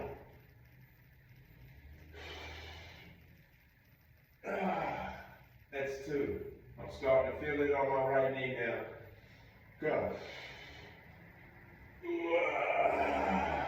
That's three. I'm starting to feel it on my right knee. I could do one more set. I know I could do one more set, but then afterwards, they might start getting some pain coming in with it. So that's 5 sets. Yeah, I felt it in my knee. Yeah, I want to push myself. I can still push. It's very important. It's been encouraged that I push myself, and I encourage all my viewers who are in physical therapy, push yourself, whatever instructions your therapist give you, right? Don't just do what they tell you to do. Go beyond if you can.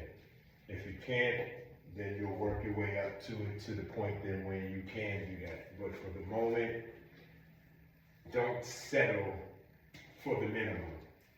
Right? And so I'm not settling. Sometimes we have to improvise. So you see when I use the ball, I do the sets of 10s, 10 reps, 3 sets of 10 reps. And I usually, with the parallel bars, without the ball, I usually do the 3 sets, 10 reps. But, you know, instead, I decrease the reps to 3 and do them like that. So at least I can work on the form, because I can't really work on the form if I'm doing 10. Doing 3, I get an opportunity to work on the form. And trust me when I tell you, it's very, like I feel it. I'm not gonna say it's strenuous, but I feel it. It's not a walk in the park. And that's all I can ask for. All right, so this is the 6th set, right? All right, ready, set, go. Ooh, I feel it in my knee. That's 1. Ready, go. Oh, that's 2. Ready, go. Oh, that's 3. Okay, that's 6. I could do another one. I felt the first one. I felt once I started feeling it in all 3. I felt it in the first rep, but the 2nd and 3rd rep I didn't really. I don't know how that's going to play out when until I look at the footage, see how my form is. I think I'm still leaning forward, so doesn't feel like, and I would probably say 60-40. I'm leaning on my good leg, 60% good leg, 40% opposite leg. I have very good equilibrium. So I want to be able to, I've had that measurement done before, and I'm the same on both, normally. So I want to get it there at some point. Just today is not going to be that day, I don't think. All right, so this is the 7th set. Ready, set, go.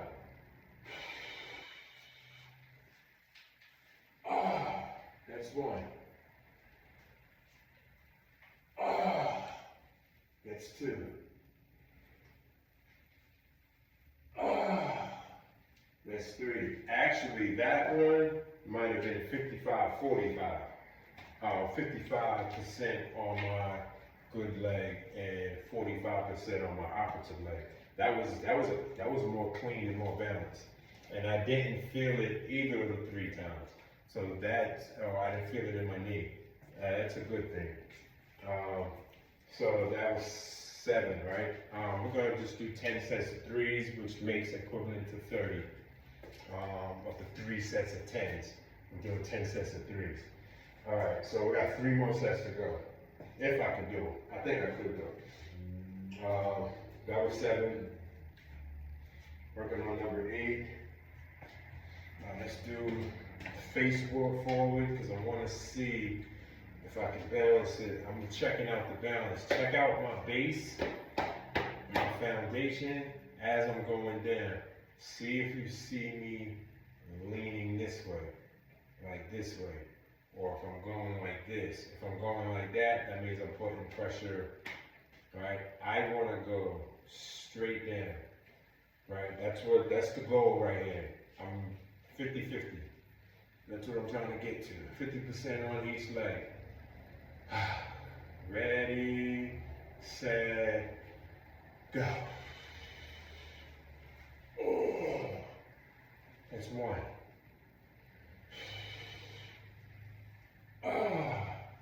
That's two. That's three. I really think that might have been 52-47. Oh, yeah, that might have been 52-47. 52 on my good leg and 47 on my opposite leg. That's 8. That's just, we got 2 more sets to go. That felt good. All right, we're gonna try one more, facing forward. And then we'll do the last one facing this direction. All right, I think that was really good. Okay, let's go. Ready? 50-50. Okay, set, go. That's one.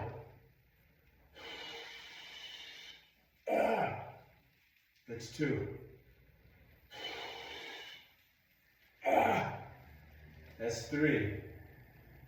I don't know, that might have been 49-51. Yeah, I think that's like 49-51. And then I think that's 51% on my good leg and 49 on my opposite leg. I really think that. That's 9. I got one more step to do. I think the reason why I can't gauge that percentage is I think because of the brace, but I'm not doing no squats without the brace on. I have the locks off so I can go, I'm good with that. But I think it played because I have this on my leg. Actually, it gives me the confidence to actually bend my knee. But I will say this, that set number 9, I think was the best squats I did thus far. I feel like I was balanced or almost balanced. Not favoring my good leg. You know what, I want to do one more this way because I felt that good. Let me see how it looks bending. If I could do 3, just like I just did 9, from a profile view, I want to see how that looks. Alright, because that felt good, number 9. Last set. Ready? Go. 1. 2. 3. You want to see how that looks? Good money. Okay, so now we are about to do some step ups. My squats is done.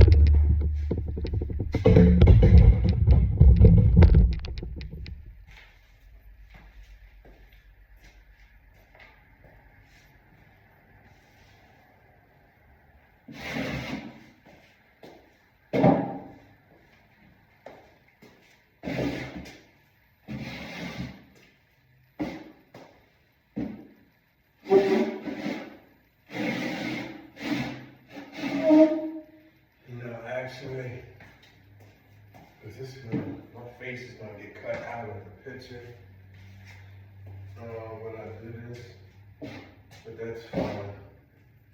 Alright, you know what, maybe I should keep it in the other angle so I can get my whole body. Yeah.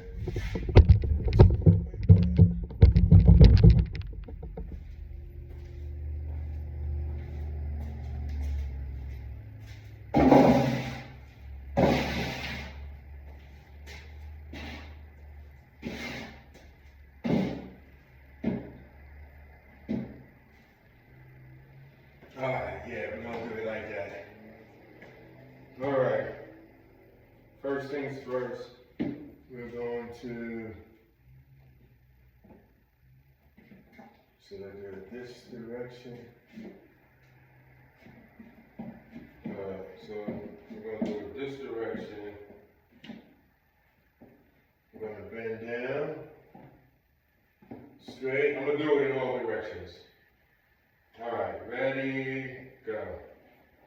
1, 2, 3, 4, 5, 6, 7, 8, 9, 10. That's 1.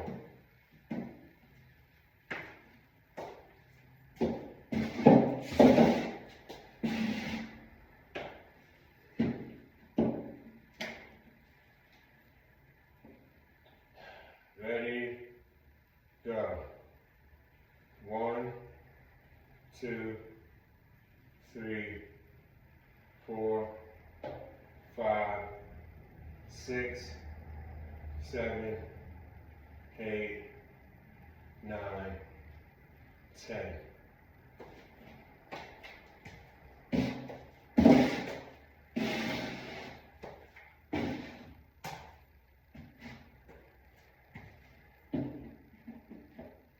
Ready, go. 1, 2, 3, 4, 5, 6, 7, 8, 9, 10. Somebody's coming. Hello, how you doing? Hi.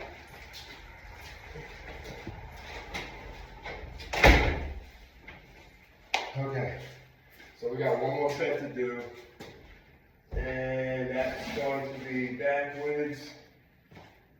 Okay. Let's see how this goes.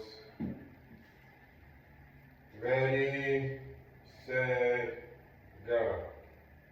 1, 2, 3, 4, 5, 6, 7, 8, 9, 10. Okay. Next thing is step ups.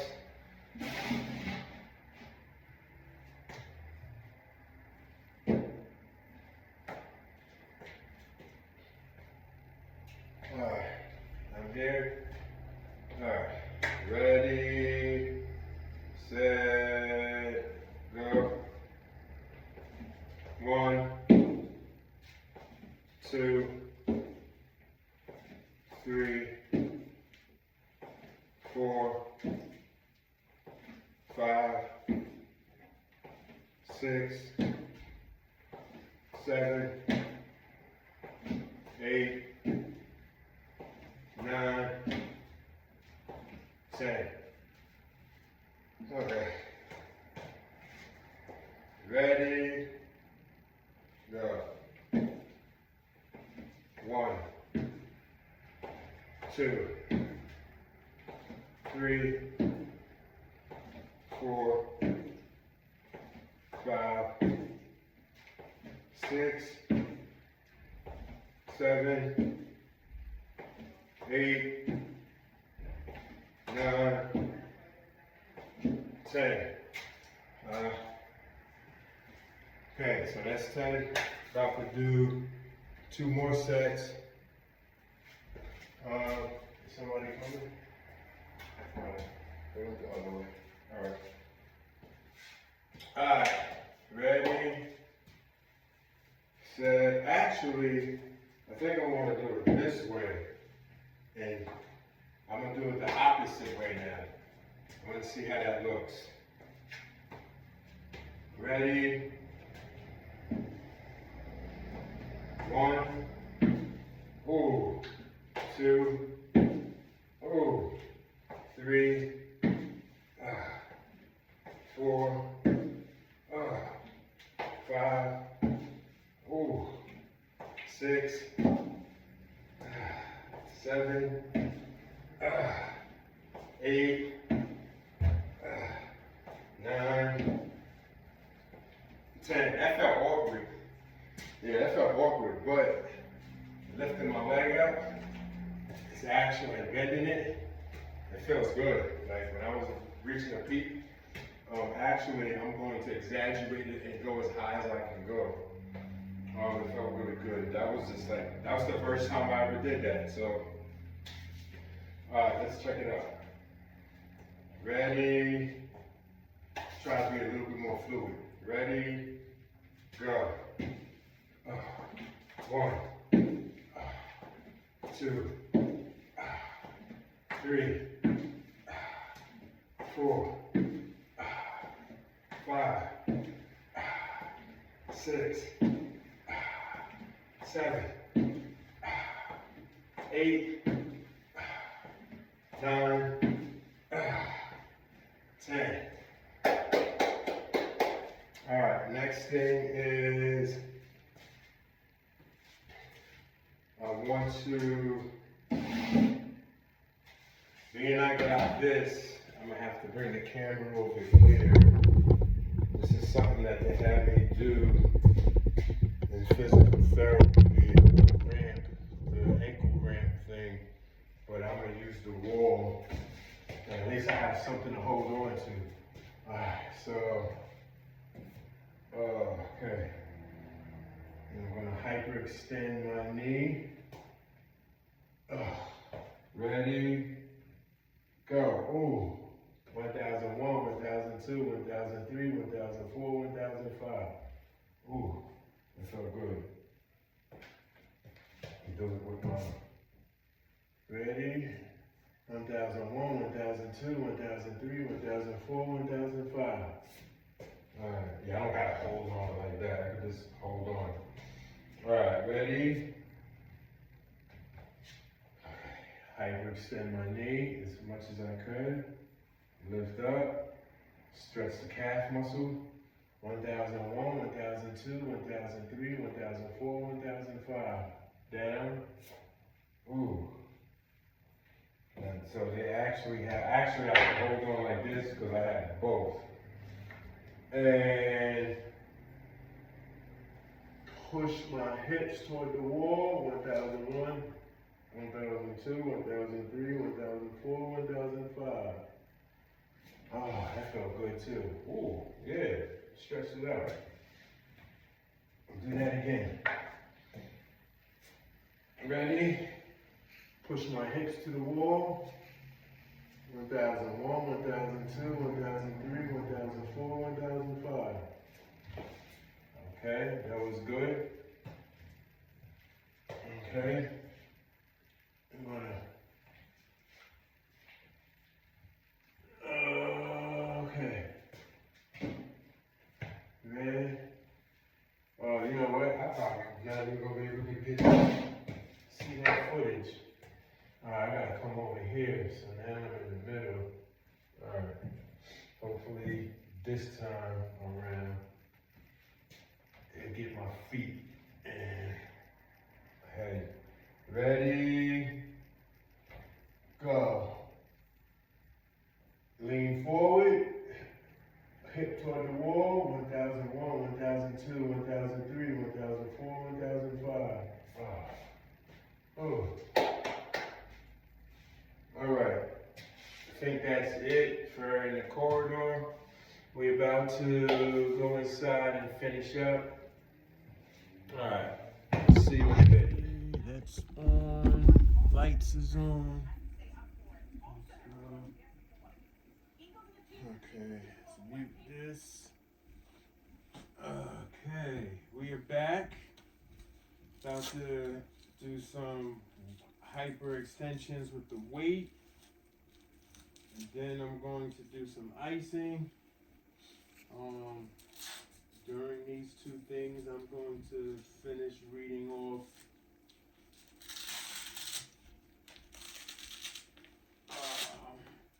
the different surgeries, performances. Alright, ooh, it was good to let that out. Alright, where's my tablet? Let's pull this over first. Oh, I need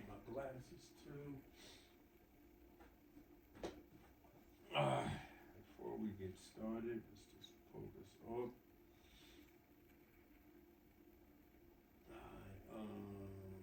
Bridge enhanced.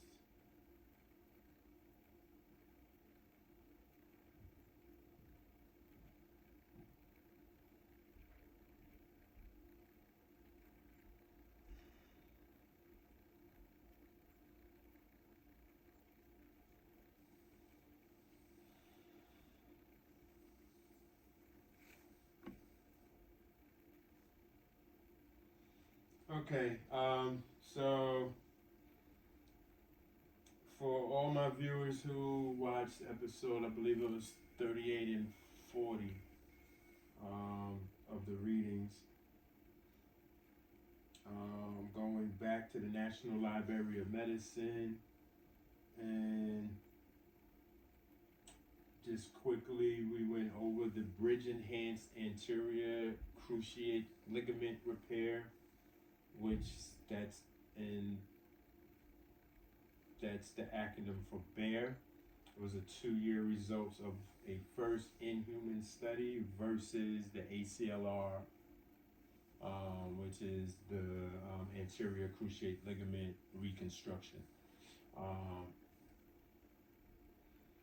So I had already went over the abstract of the background, purpose and hypothesis, study design, the results of it.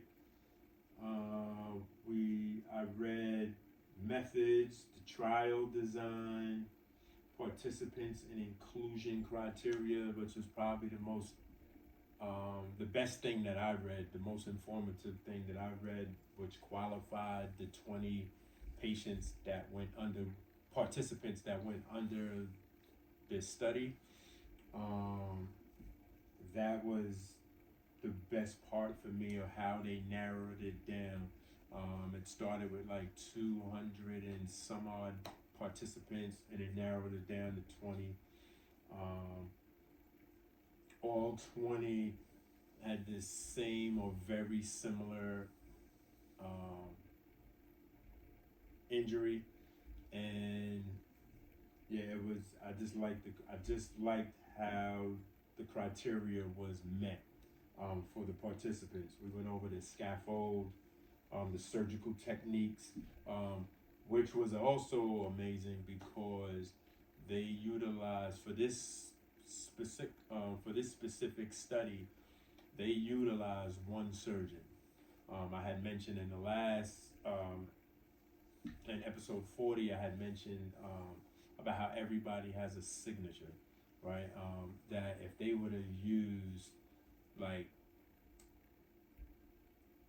20 different surgeons, or even 5 different surgeons, each surgeon would have had their own signature, surgical signature, and I think that could have tainted the study itself. So the fact that they use one singular surgeon to perform these same injuries, I think that improve the criteria or improve the study. I don't know the right word to use, but that's just my opinion.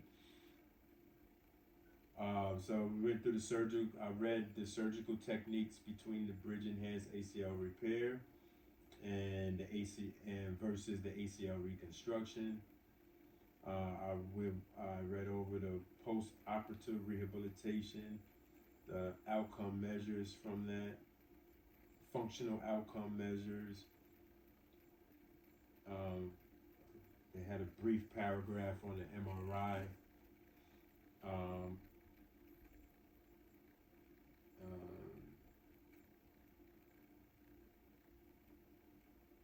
All right.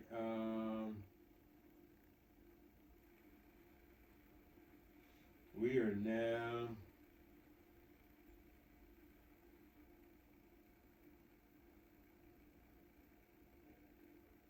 Okay, so I'm going to now get ready to read physical examination findings. All right, so before I start that, let me get here.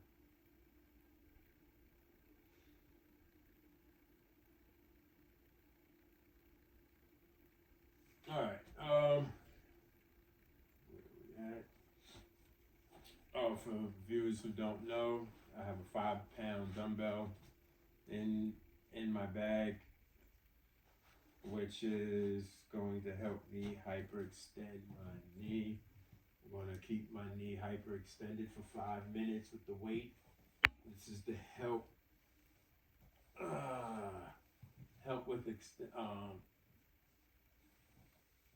with bringing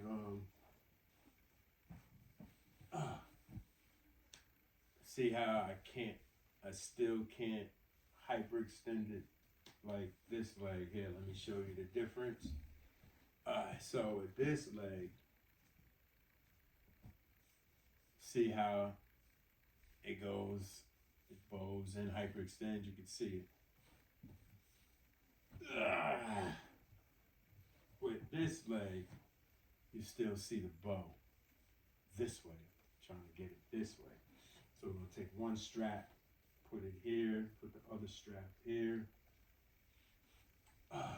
Center my foot. I don't know why I still got my socks on, but center it. All right, we're gonna sit here for 5 minutes. All right, yeah. We're probably gonna sit here till a quarter after. It's like 8 after 2. So I'll just sit here for about 7 minutes. Reading. That way we can get through the time faster. All right. So,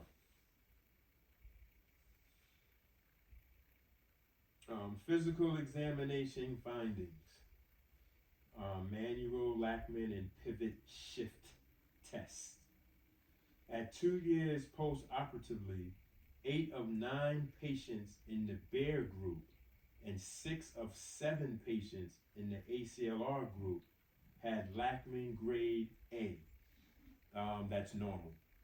A was normal, B was semi-normal, C was abnormal or semi-abnormal, and D was abnormal. So 8 of 9 patients in the B.E.A.R group and 6 of 7 patients in the ACL group had Lachman grade A. 1 patient in each group had Lachman grade B.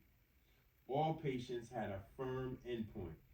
2 patients in each group had a pivot shift that was 1 grade higher on the operative side than on the contralateral side, and the remaining patients in each group had a symmetric pivot shift in the 2 knees.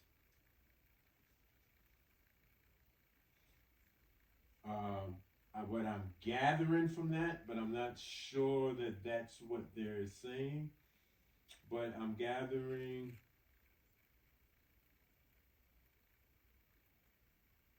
pivot shift. I know when I pivot, it's like planting my foot and bending. So I'm assuming that's what they're talking about. And if that is the case, then being able to do it on both sides, that's really great. So remember when I was just doing the squats, and even though I'm not pivoting when I'm doing the squat, but the fact that I could gauge, I can get an approximate gauge of how much weight I was distributing, on both sides. The more I did the squats without the ball, the easier it started to get, and I was pretty much balancing my both knees, both hips, and I think that with the pivot going this way, I guess the same degrees of pivoting this way with the good leg, I guess they was getting close or as the same and pivoting this way. That's what I think that's what they're saying, but again, I'm unsure. Instrumented AP laxity of the knee. Arthrometer testing results were similar in the 2 groups at all time points. Table 4. Mean differences between the groups were within 1.58 millimeters at all time points.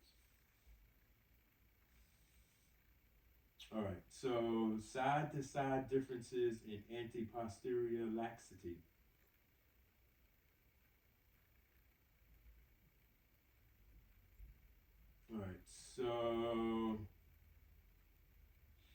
In 6 months, the ACLR group was 0.78 plus 1.97. In the B.E.A.R group, it was 2.36 plus 1.81. And, I think that enough equals 10. All right, so let me start that over. So the side-to-side differences in anti-posterior laxity in millimeters at the 6 month mark, the ACLR group was 0.78 plus 1.97.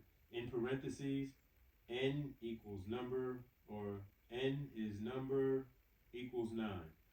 9 participants, I'm assuming that's what that means. Whereas with the B.E.A.R group, it was 2.36 plus 1.81 in parentheses. N equals 10 participants. The difference between the two was 1.58 on average.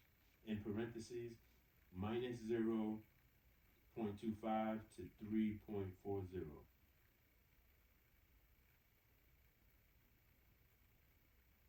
At the 12-month mark, the ACLR group was at 0.91 plus 3.17 for 8 participants. In the B.E.A.R group, it was 1.20 plus 1.88, all 10 participants. So 1 dropped in the ACLR group compared to all 10 still was at that part. At the 24-month mark, the ACLR group was at 3.14 plus 2.66, 7 participants, whereas the B.E.A.R group was 1.94 plus 2.008 with 8 participants. Data are presented as mean.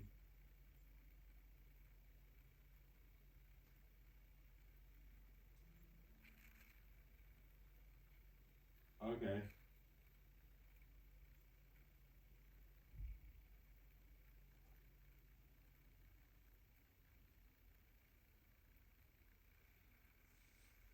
Data are presented as means plus SD, unless otherwise indicated. ACLR, anterior cruciate ligament reconstruction, semicolon, B.E.A.R bridge enhanced anterior cruciate ligament repair. Positive differences favors ACLR and negative differences favors B.E.A.R. Okay. I don't understand that, so I'm not even going to try to explain that. Alright, IKDC physical examination. Preoperatively, all patients in the B.E.A.R and ACLR groups had IKDC grades of C, abnormal, or D, grossly abnormal. All patients in both groups had improved to either A, normal, or B, nearly normal. By 24 months post-operatively, at 24 months, 44% of patients in the B.E.A.R group had 29% of patients in the ACL group had a grade of A normal. So there's a disparity there. At the 24-month mark, which I can't wait to get to, but that's, cross bridges when I get there, 44% of the patients in the B.E.A.R group had a grade A, compared to 29% of patients in the ACLR group, right? It makes me feel a little more at ease that I had the B.E.A.R done compared to the ACLR. At least my percentage by the numbers here, my percentage is greater that I will be returned to normal by this as compared to if I would have did the ACLR, the reconstruction. Now, this is not saying that ACLR's, the reconstruction is terrible, is bad. Because you still got to factor in. At least I think you still got to as a person who's not a licensed professional.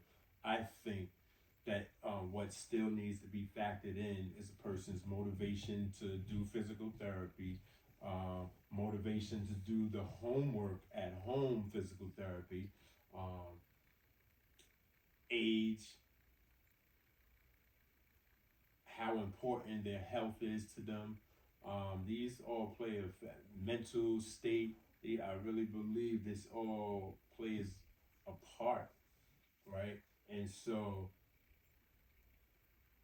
just because um, then anatomy, everybody's body is different. So um, I think that there's a lot of other factors that play a part to this as well. Um, if any of my viewers, if any of y'all are considering or don't know if you want to do the B.E.A.R or if you want to do the ACLR group, I strongly encourage you to do some research on both, like I'm doing. This is just research I'm doing. I'm not doing this for a class or anything. This is just helping me to process and do what I need to do for my own injury comeback, and just looking at the two, because actually thought I was getting a reconstruction done um, before the surgery. Come to find out, I didn't need it. I did, and I had the B.E.A.R done because I didn't have the full tear. And so I had to do some research on that because I already knew pretty much. I had did some research on the ACLR already, the reconstruction. So I wanted to find out some more about B.E.A.R, and the findings that I'm seeing now. This could be biased. I don't know. Just like marketing, in the media they have, like the soda commercials or the water commercials. And when they show these versus such and such, a lot of those is bias. They're doing it and it's misleading. Sometimes it's misleading because of who's presenting it, who's marketing it. Depending on who's being marketed, of course they're going to big them up. Now I don't know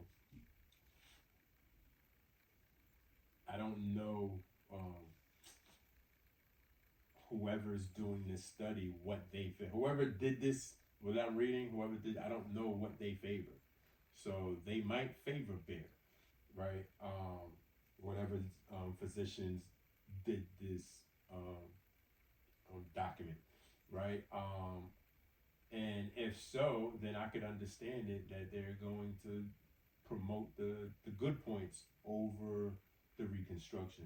Vice versa, if whoever wrote this document is or wrote another document that they like the reconstruction, they're more they like utilizing the reconstructions over the B.E.A.R, then they'd find points for the reconstruction to be better than or increased over the B.E.A.R. So I understand that, and I'm just taking it for what it is. I'm comfortable with what I'm doing. The only time I wasn't comfortable in this whole process is when I found out that I wasn't going to be able to have the CPM machine, and that was a concern for me at first, initially. But as time went on, and all the hard work I put in, I realized, oh snap, I've been out here for far too long. Oh, damn, that's 10 minutes. Ooh. Okay. Whew. Uh, but once I doing my research and I realized that, okay, you know what, my insurance is not covering that, but guess what? I will turn myself into my own CPM machine, and I will bend my knee at all costs, whatever I need to do. They told me what my limits were. They set boundaries for me, and I pushed toward those boundaries because I'm not just be. I've always been that person that, hey, just because you say I can't do something a specific way, then I'll figure out another way to do it if it's something that's of importance to me. And my mobility is very important to me. And that also back to this study, depending on person's what's important to a person, because some people just want the bare minimum, and just be able to walk again so that they can get back to work, or whatever it is that they're doing. Me, I don't want the bare minimum. I want to be able to not only walk, but I want to be able to run. I want to be able to pivot. I want to be able to jump. I want to be able to jog backwards, walk back. I want to be able to squat. I want to be like, I need to be mobile. I need to be able to lift, right? There's like a whole, so that's what's important to me. I don't want the bare minimum. I want to get back to as close as to what I was before the injury, and hopefully, even better. We'll see as time goes on. All right, let's finish. Oh, I got to do some icing real quick. So let me take care of this, and I'll finish the reading afterwards. All right, so this can go here. All right.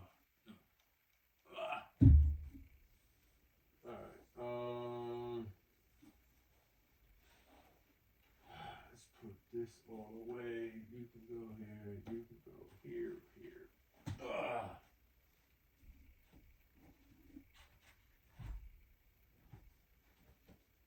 Honestly, I really feel good. Like, I really impressed myself today. I exceeded expectations. I really did exceed expectations. Oh, I still gotta hit the oh, there's one more thing that I need to do before I start icing. Let me do that first. Get that out the way. Alright,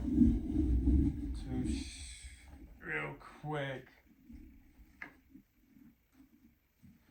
Oh man, I forgot. I brought it out, and I really gotta get this. I gotta start doing this more often now that I have the clearance to do it. Alright, let me turn this off real quick. Turn it back on. Alright, that was just 2 seconds. Because I want the full view. And in the panoramic section, I can't get the full view. Alright, so.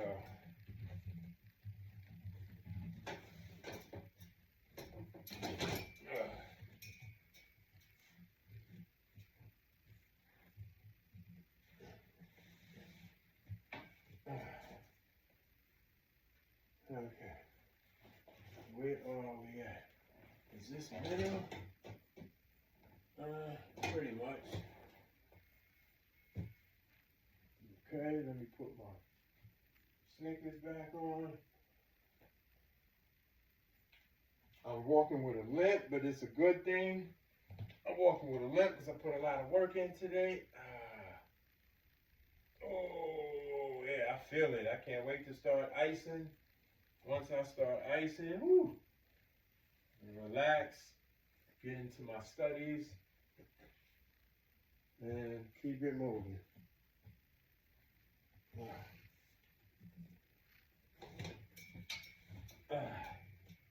Ready? Oh.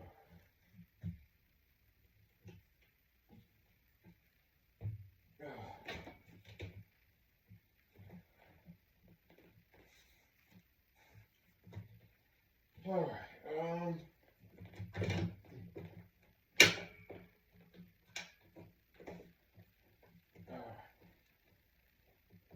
And I found out the first time I used it, I can't sit there for the 10-15 minutes that I normally do before the third injury. My knee is still fragile and tender, so I get a little 5 minutes. I just want to pull my spine. Much needed. Okay, ready, go.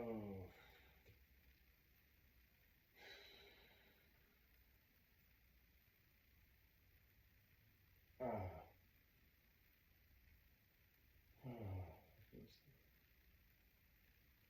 I just felt my back crack. That is a good sign that I need an alignment. When I'm parallel and my spine, gravity just settles my spine, I'm in a relaxed state. And if I get that little crack, I already know it's going to be good, because that means that's one of the reasons why I'll feel my spine. Oh, that was good. All right, so now we could just decrease and go.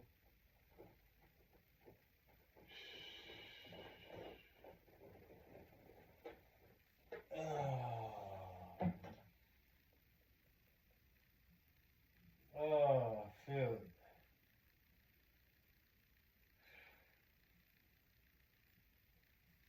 Oh, oh, that feels good.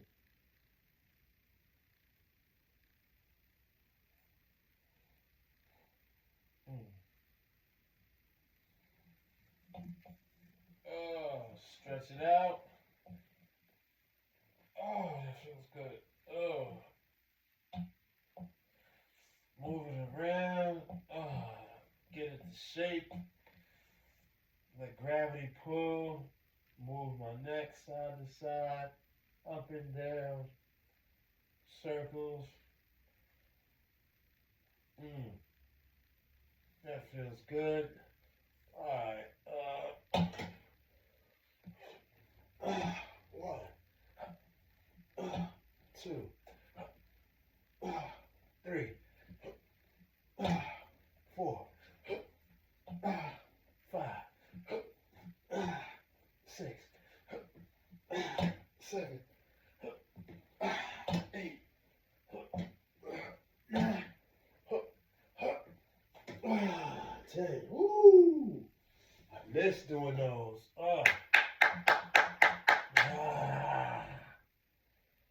Okay, now we can start some icing. Woo!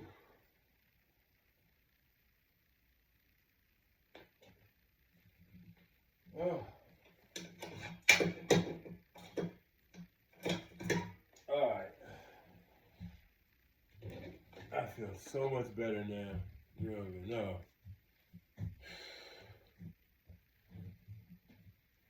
It's the best gift my wife ever bought me. This was a blessing when she got me this. Oh.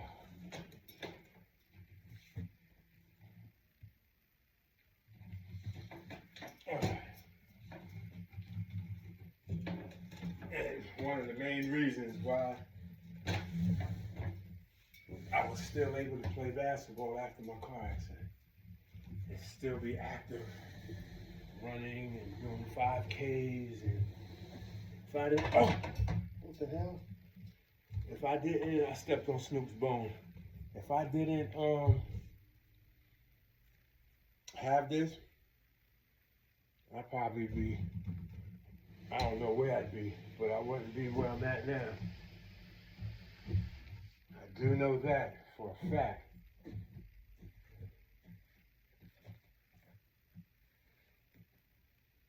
So publicly, I would love to say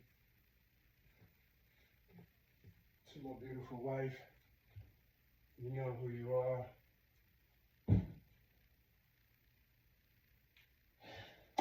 Thank you for that wonderful gift of an inversion table. I love you. All right, so let's get here.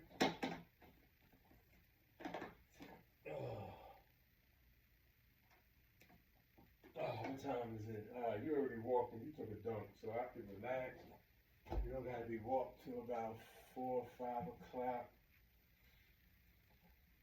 Actually, my wife is not gonna be here till later this evening. So I got 1, 2, 3, 4, like close to 4 hours, still alone. I might, actually, the way how good I feel right now, I might walk to the supermarket. That's kind of a far distance. It's in walking distance, but it is kind of, but then I'd have to carry. Nah. Oh, nah, I ain't gonna do that. Yeah, I might be reaching.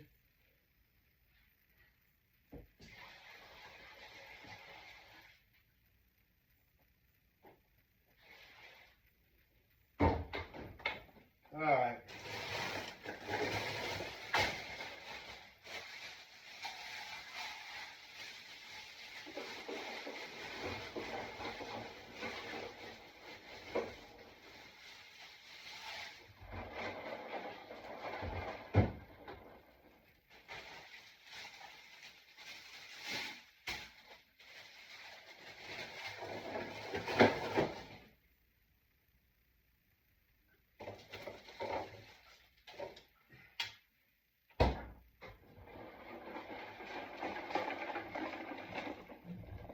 Okay.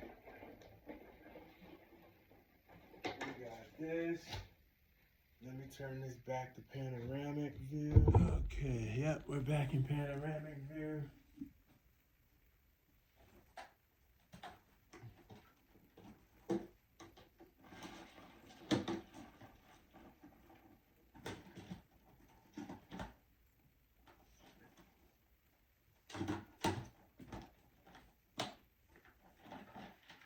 Okay, I just need the cord for when I'm ready. The cord right there. I got that.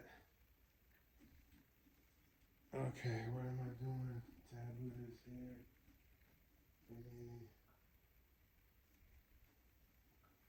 Yeah, we're good.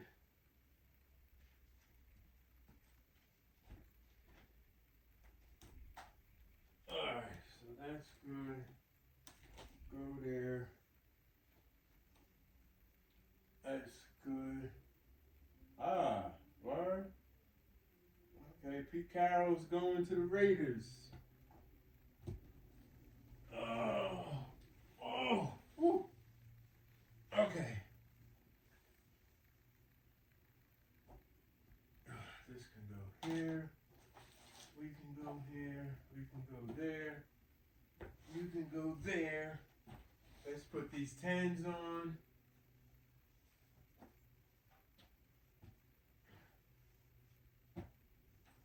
Alright, so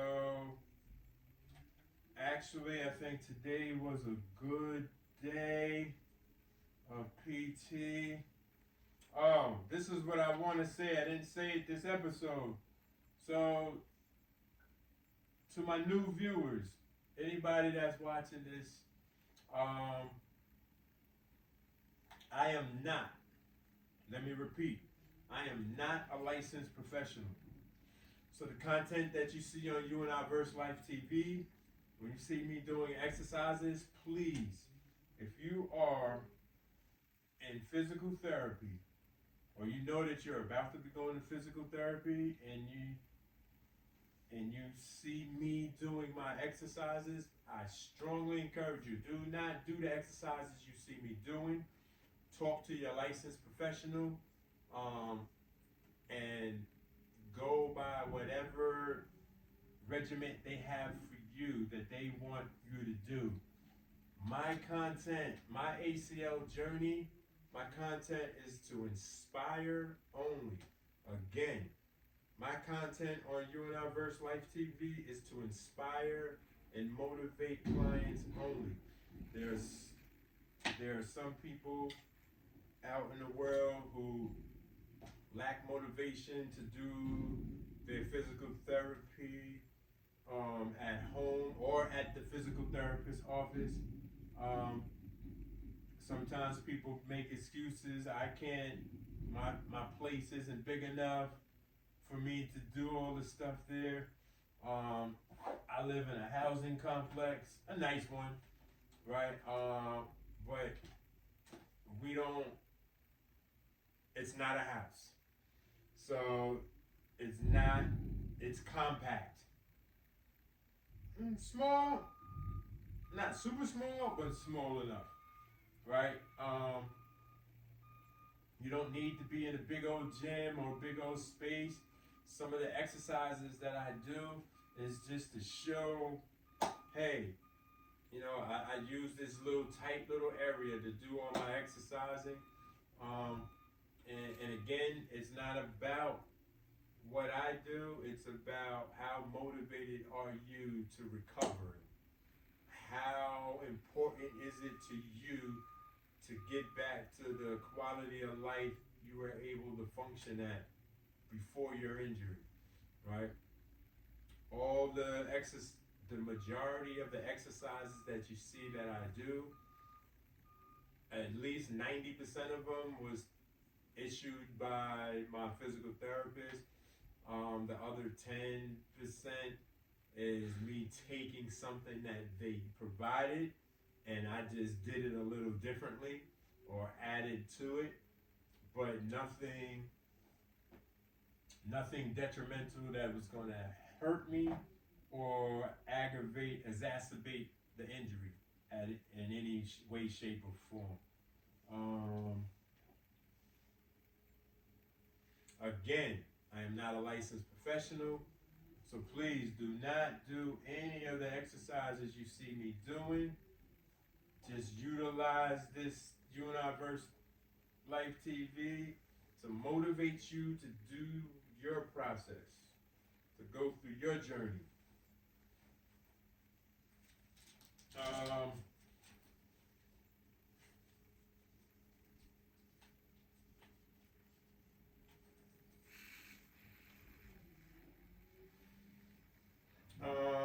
What was I gonna say? Okay, this goes here. Let's put these ice packs in here.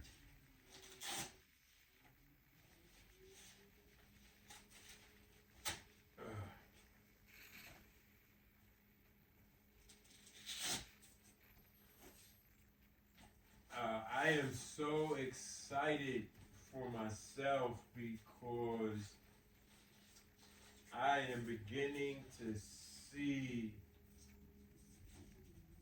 progress. I had envisioned this from the day I thought about creating content of my recovery, my ACL journey, and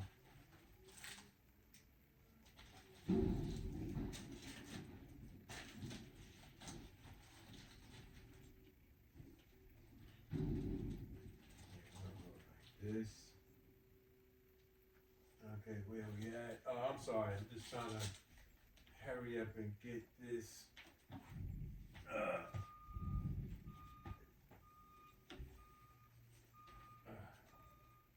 Okay, there you go.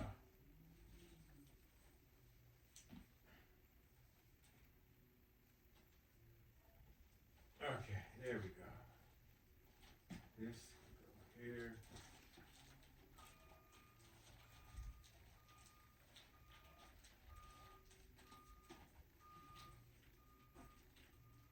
Yes, right there.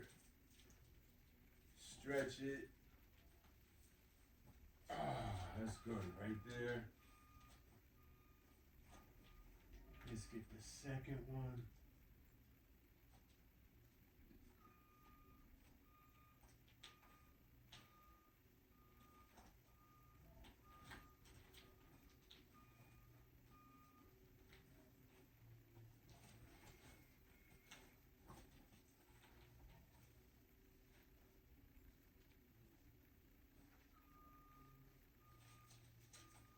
Okay, there goes the second one.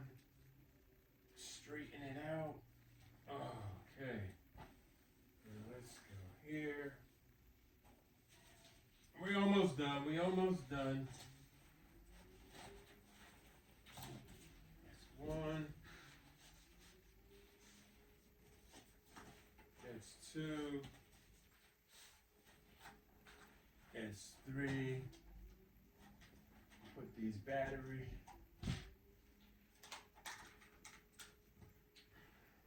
Plus, there you go. That's in.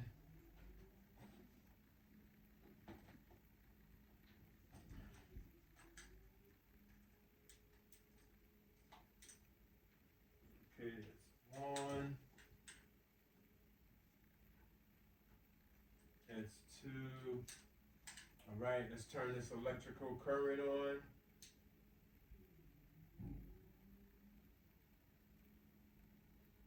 Okay, I feel one.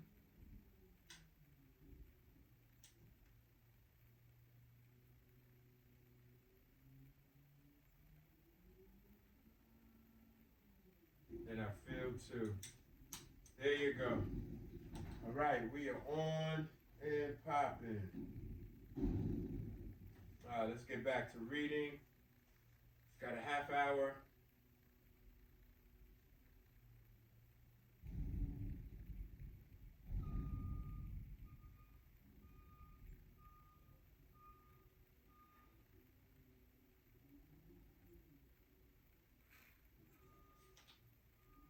Hold on, I gotta text my wife. She texted me.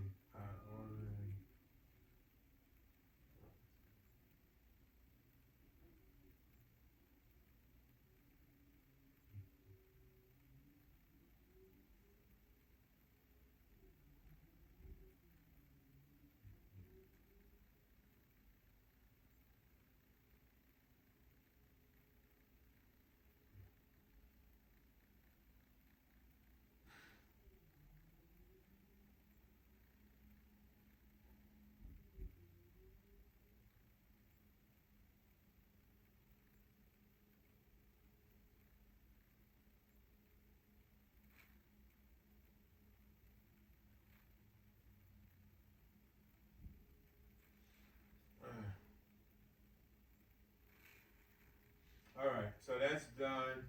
Let's get back to this reading. The last thing that I read was preoperatively, all patients in the B.E.A.R and ACL groups had IKDC grades of C, abnormal, or D, grossly abnormal. That was in the beginning. All patients in both groups had improved to either A, normal, or B, nearly normal by 24 months post-operatively. At 24 months, 44% of patients in the B.E.A.R group and 29% of patients in the ACLR group had a grade of A, normal.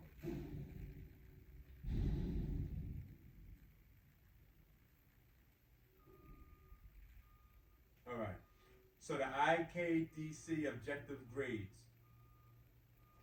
Pre-operative, the B.E.A.R group, 5 were C and 5 were D. And again, those are abnormal is C and grossly abnormal is D. So 50% of the B.E.A.R group had abnormal and the other 50% was grossly abnormal. Preoperative, the ACLR group, 60%, 6 of the 10 was abnormal and 4 of the 10 were grossly abnormal. Then that's before the surgery. So when they came in, they was what they were. Now, 6 months after surgery, the B.E.A.R group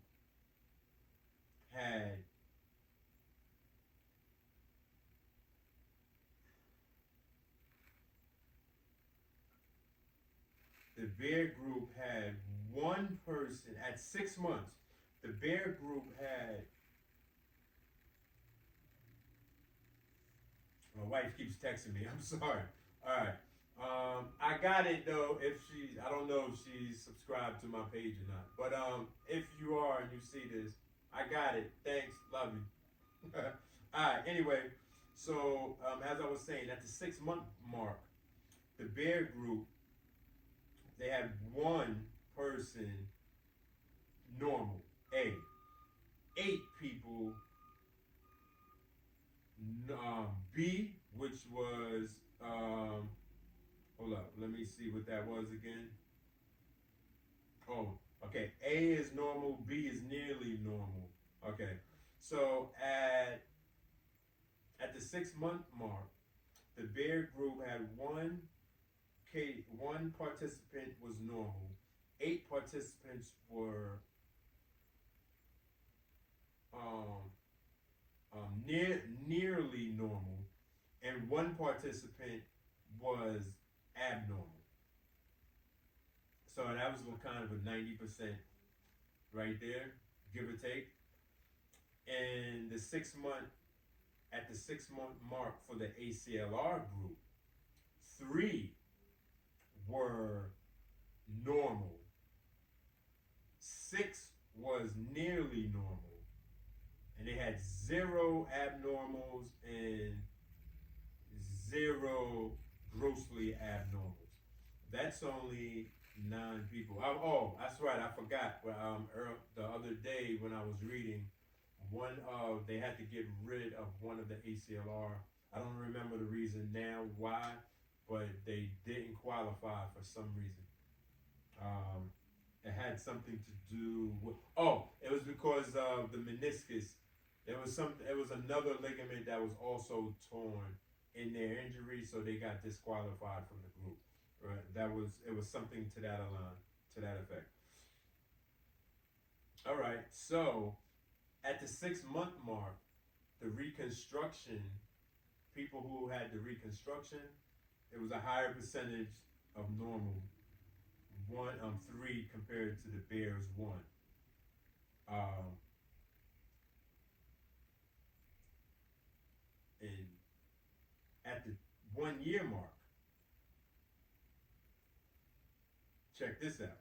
So at the 6 month mark, ACLR, I don't really want to say won, but they showed more promise at the 6 month mark for the reconstruction over the B.E.A.R. At the 1 year mark, 6 B.E.A.R, we're talking about B.E.A.R, 6 were normal, 4 were nearly normal, and 0 and 0 for abnormal or grossly abnormal. As opposed to the ACLR group, who had 2 normals, 5 nearly normals, 1 abnormal. Now, what they don't say, and it's 8 people now, so I don't know how another one dropped off, because that's only 8, not 9. Maybe later on they'll say why. So, 1 of the 8 people had a setback, because at the 6 month mark, nobody for the ACLR group, nobody was abnormal or grossly abnormal. But at the 1 year mark, one person went, digressed for whatever reasons. Maybe they'll give us that information later on, right? At the 24 mark. So at the 1 year mark, people in the B.E.A.R group shot. Boom, the numbers, whoo, like that's miraculous. That's like very promising, and to see the disparity like that, the jump in a year. So looking at these numbers kind of boosts my optimism that this time next year, January of next year, the holiday season next year, I hope to be normal, and okay, it's looking promising. All right, at the 24 mark, the B.E.A.R group had 4 participants normal, so there was a drop off of 2. 5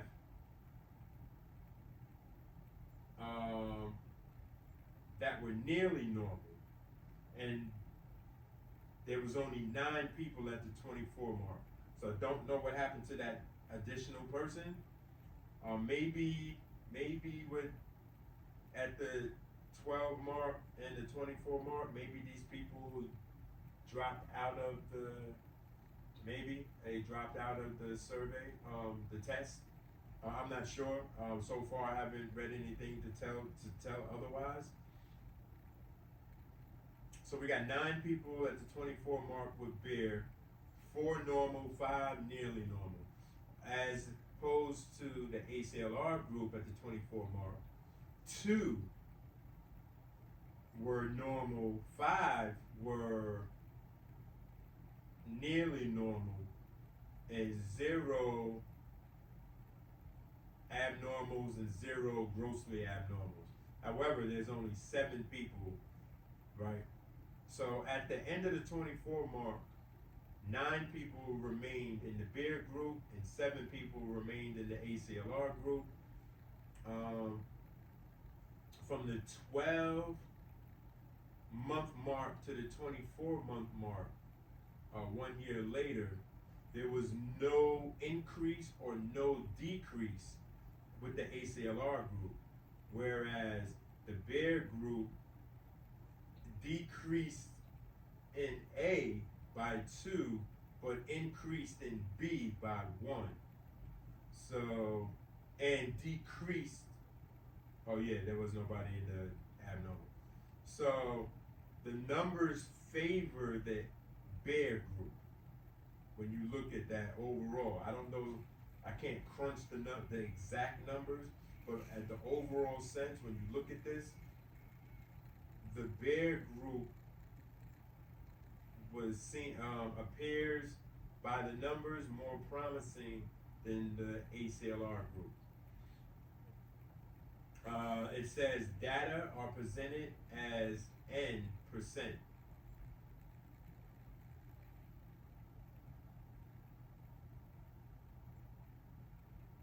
Oh, okay, that's nothing. Functional outcomes. Okay, maybe this will answer some of the questions. At 6, 12, and 24 months after surgery, the only difference between the 2 groups with a 95% CI at all time points that excluded 0 was isometric hamstring strength as measured by a handheld dynamometer. Patients in the B.E.A.R group had a significantly greater return of strength than patients in the ACLR group. 0.001 at 6 months, 0.006 at 12 months, and 0.0001 at 24 months. Patients in the B.E.A.R group recovered a mean of approximately 90% to 99% strength relative to their contralateral side, in contrast to only 56% to 64% strength recovery for patients in the ACLR group. That's way different. However, the mean peak flexing torque, another measure of hamstring strength, was similar to the 2 groups at all time points. Okay. Quadriceps strength and hop testing results were similar in the 2 groups at 6, 12, and 24 months after surgery. Okay. So only the strength, the strength part favored the B.E.A.R group.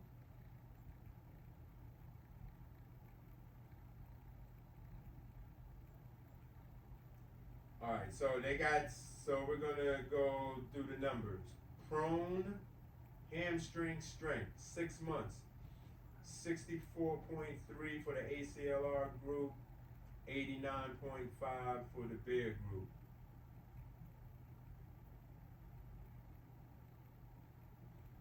Difference by 25.1.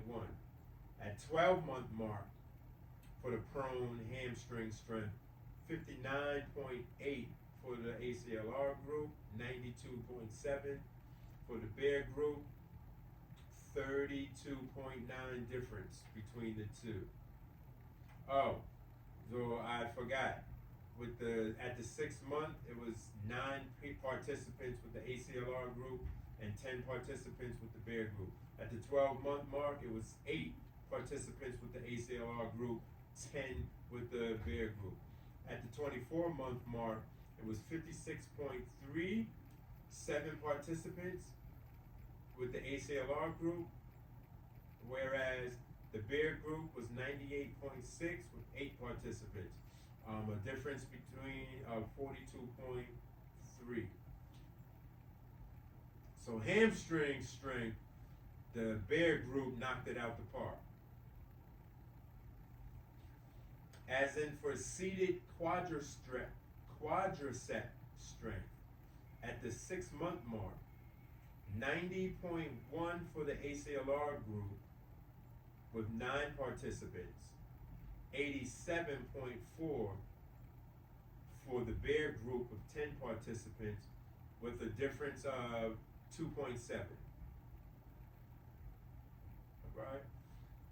At the 12-month mark, the seated quadricep strength, the ACLR group was 96.4 with 8 participants and 83.2 for the B.E.A.R group with 10 participants.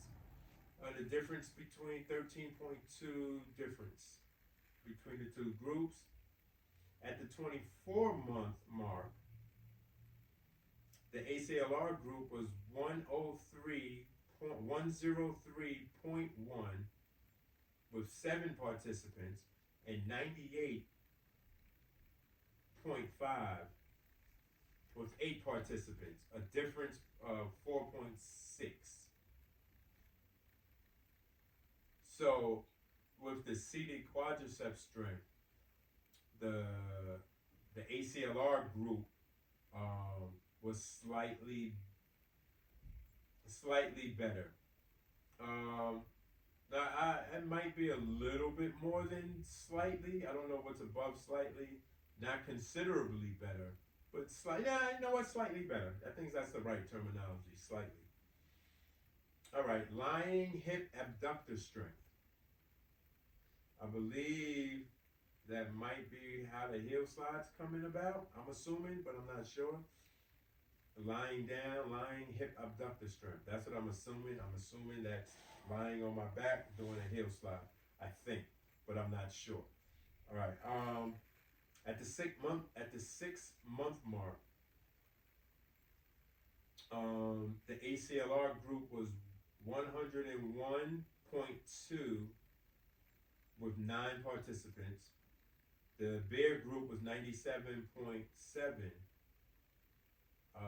with all 10 participants. The difference was minus 3.5.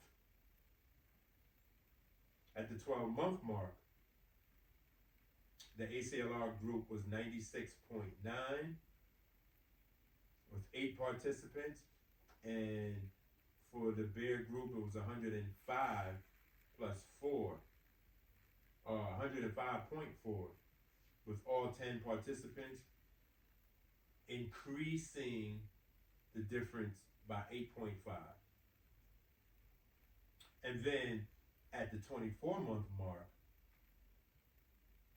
the ACLR group was 91.2 with 7 participants, and the B.E.A.R group was 106.3 with 7 participants, with a difference of 15.1. So with the lying hip abductor strength, the B.E.A.R group, the ACLR group started out the gate faster in the beginning by slightly, but considerably by the 24-month mark, the B.E.A.R group blew them out. So like in a basketball game, That would be the first quarter. One team is up 35 to 25, up by 10. But by the fourth quarter, they losing the game by 18. Yeah, that's kind of like that. All right, we're going to the peak flexor torque at 60 degrees.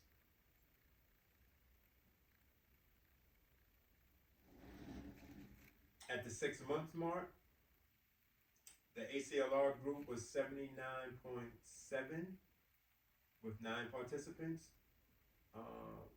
as opposed to the B.E.A.R group at 89.5 with 9 participants, a difference of between 9.8. At the 12-month mark, the peak flexor torque at 60 degrees was 85.0 for the ACLR group with 8 participants, where 84.3 with all 10 participants for the B.E.A.R group. At the 24-month mark, the ACLR group was 80.9 with 6 participants, whereas the B.E.A.R group had 96.3 with 7 participants. So this was close, but more in the beginning. In the first 6 months,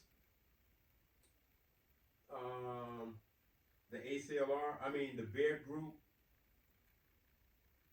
first quarter came out banging, was up by like 10. And then in the second and third quarter, the ACLR group came and they made it competitive, and they went into the fourth quarter leading by like 1 or 2 points. But then in the fourth quarter, the B.E.A.R group just took it away and they won by 15. That's basically how that goes, measurements, guesstimation. All right, so now we're going to do the single hop. I can't wait till I can start doing hops and stuff. So a single hop at 6 months for the ACLR group was 84.2 with 8 participants, whereas the B.E.A.R group was 64.5 with 9 participants, and the difference was a negative 19.7. So the ACLR showed real big promise in the first 6 months, or at the 6 month mark. At the 1 year mark, the ACLR group bounced up ahead to 93.4 with 4 participants, less people. See, that could be used to boost the ratings, the percentage, with only 4 participants, as opposed to 77.4 for the B.E.A.R group with 9 participants. The difference was a negative 16.0 in favor of ACLR group. And then at the 24-month mark, it's still on. At the 24-month mark, it was 83.9 for the ACLR group of 6 participants and 88.8 for the B.E.A.R group with 6 participants, a difference of 4.9.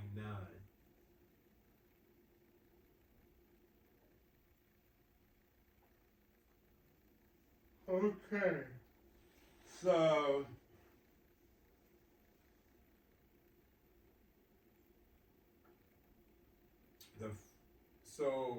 the first 6 and 12 months favors the ACLR group tremendously. And then in the 24-month mark, the B.E.A.R group comes back. So you got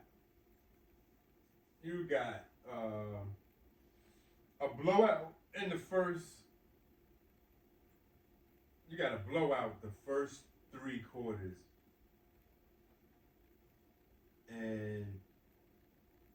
22-point deficit, and the B.E.A.R group come back to win by 4 or 5 points. Yeah, that's how that pretty much went. The triple hop at the 6-month mark.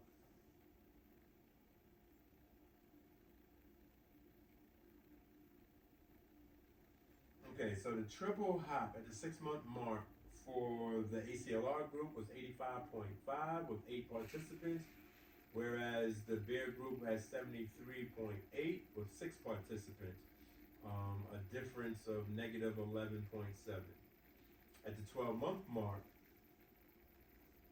the ACLR group was 92.0 with 4 participants, whereas the B.E.A.R group had 82.1 with 8 participants, a difference between negative 9.9. 4-month mark, the ACLR group had 93.8 with 6 participants, whereas the B.E.A.R group was 94.2 with 6 participants, a difference of 0.5. So there is a major difference there as well.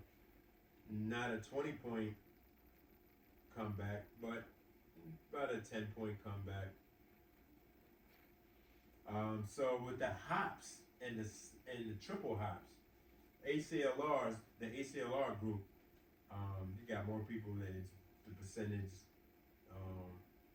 The participants fare better, but in the long run, it favors the B.E.A.R group.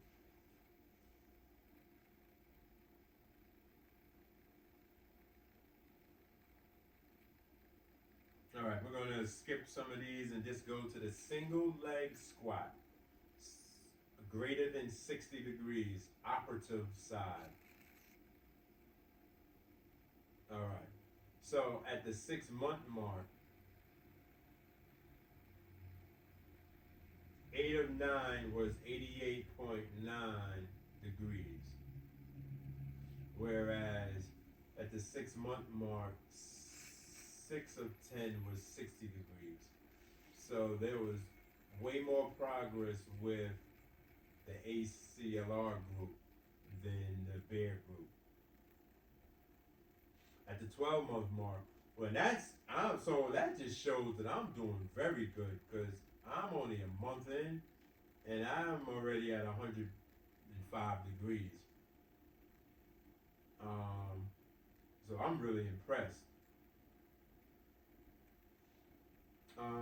At the 12-month mark, oh, this is single leg squat, so that's might be different.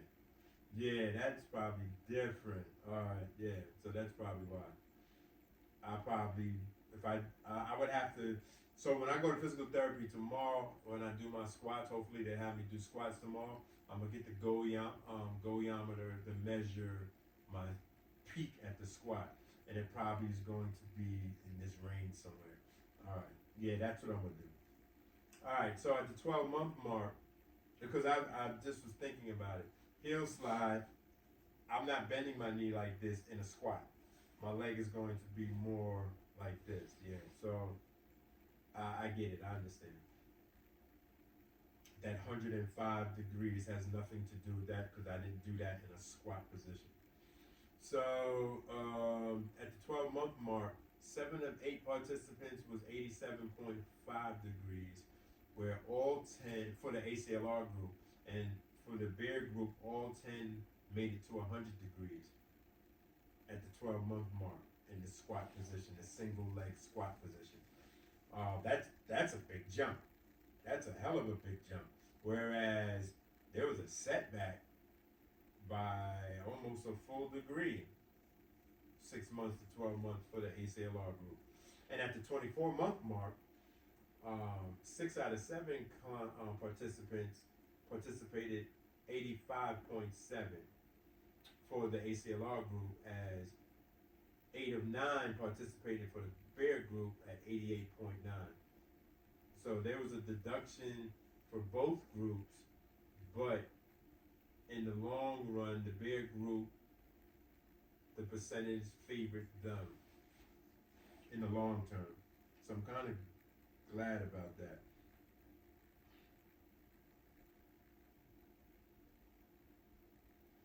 Data are presented as means plus, unless otherwise indicated. Strength and hop testing results are presented as percentages of the contralateral leg. ACLR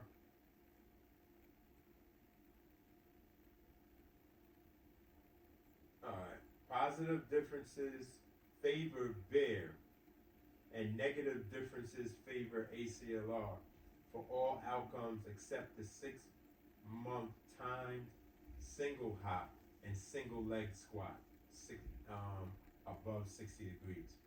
Hamstring strength was significantly better in the B.E.A.R group than in the ACLR group at all time points.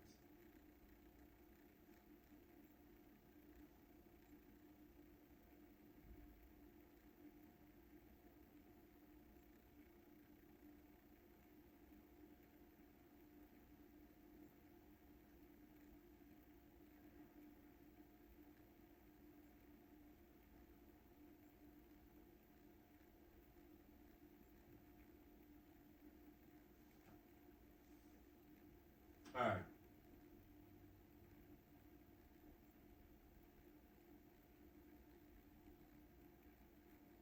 I'm going to read this in closing. We're going to read this. Discussion. This first in-human study of the B.E.A.R technique found that the patient-reported outcomes, physical examination findings, and functional outcomes were similar to those for ACLR in this small number of patients. As the B.E.A.R technique does not require compromising previously healthy tissues to obtain a graft, these results suggest that a randomized controlled trial comparing these two procedures is warranted. Within 2 years after surgery, the quantity and severity of the adverse events in both groups were similar, including one patient in each group sustaining a medial meniscal tear. Patient reported outcomes were similar in the two groups, as both attained significant gains over baseline values for the IKDC subjective score and all KOOS subscores. The percentage of patients with a normal IKDC grade in the B.E.A.R group was 50% higher than in the ACLR group, 44% versus 29% respectively. Functional testing showed no differences between groups, with the exception of isometric hamstring strength recovery as measured by a handheld dynamometer, which was more complete in patients in the B.E.A.R group.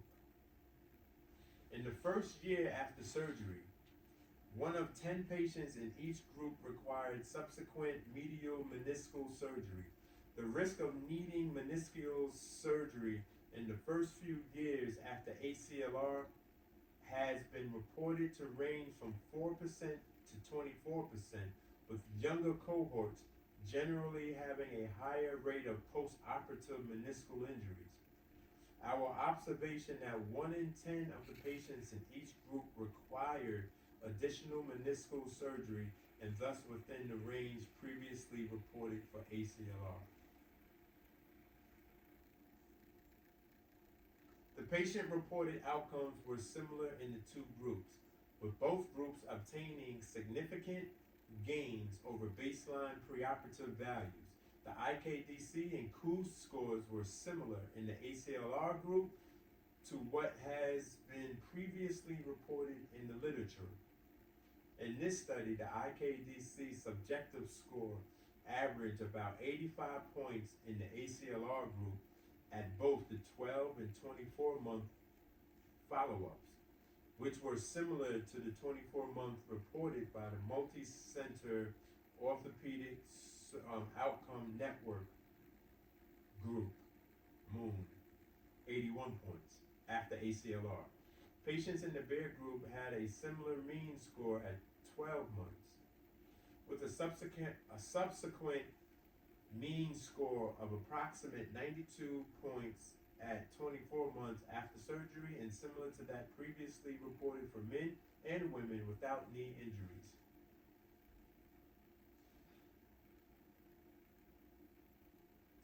The KOOS score has been previously reported for patients after ACLR in cohort studies. In the knee anterior cruciate ligament non-operative versus operative treatment trial, which compared outcomes in patients undergoing structured rehabilitation with optional delayed ACLR versus those undergoing early reconstruction, the investigators reported that in 18 to 35-year-old active adults with acute ACL tears, a strategy of rehabilitation was optional. Delayed reconstruction was just as effective as acute ACLR. Patients in the ACLR group in our study had scores that were similar to the K-known trial values for KOOS pain and symptoms. In contrast, patients in the B.E.A.R group in our trial had mean values that were higher than those of the rehabilitation group in the K-known trial by a clinically relevant margin of KOOS pain, symptoms, sports recreation, and knee-related quality of life. In addition, the mean values of the K-known trial were below the previously established values suggested of problematic knees for KOOS symptoms and sports recreation, while mean values for the B.E.A.R group were well above those values in both domains. Although the small number of patients in this study prevents reliable calculations for significance for these differences, it does suggest that the B.E.A.R technique is worthy of further study. So, as I said earlier, I was saying they're saying the same thing I said earlier. Whereas I'm not knocking the ACLR group, but from what I had read and the percentages and looking at the numbers, it was promising. For the B.E.A.R group, it's very promising and gives me more hope that I had the right procedure done, and that as I go further along in treatment, as by these numbers, not saying that I'm going to be a part of those numbers because anything could happen, but by these numbers, I'm more optimistic that the longer I go on with my recovery process and therapy, doing my home therapy and stuff, I'm going to increase. The numbers will increase, especially with hamstring strength and the hopping and so on and so forth. With that, we're going to end it. I believe that. Oh yeah, there's still some more. Oh, there's still a lot more. I'm not reading all that.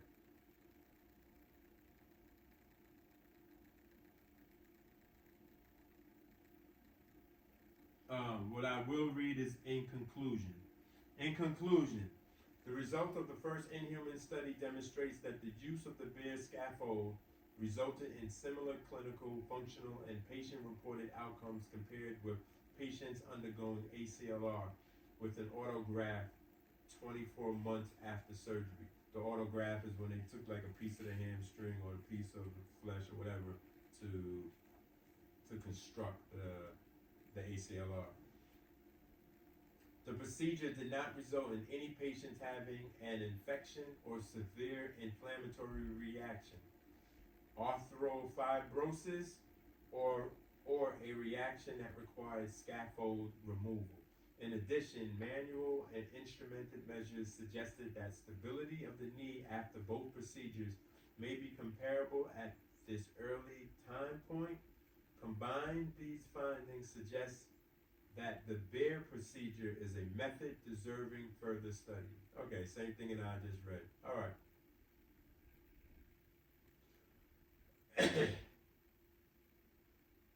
Oh, I wonder if that's the same Michael Beasley, the professional athlete. Acknowledgements. The authors acknowledge the significant contribution of the clinical trial team, including Bethany Trainer, Andrea Holly, and Shanika Coney. They also acknowledge. I'm not going through all that. All right. Yeah, I'm not reading all these names. All right.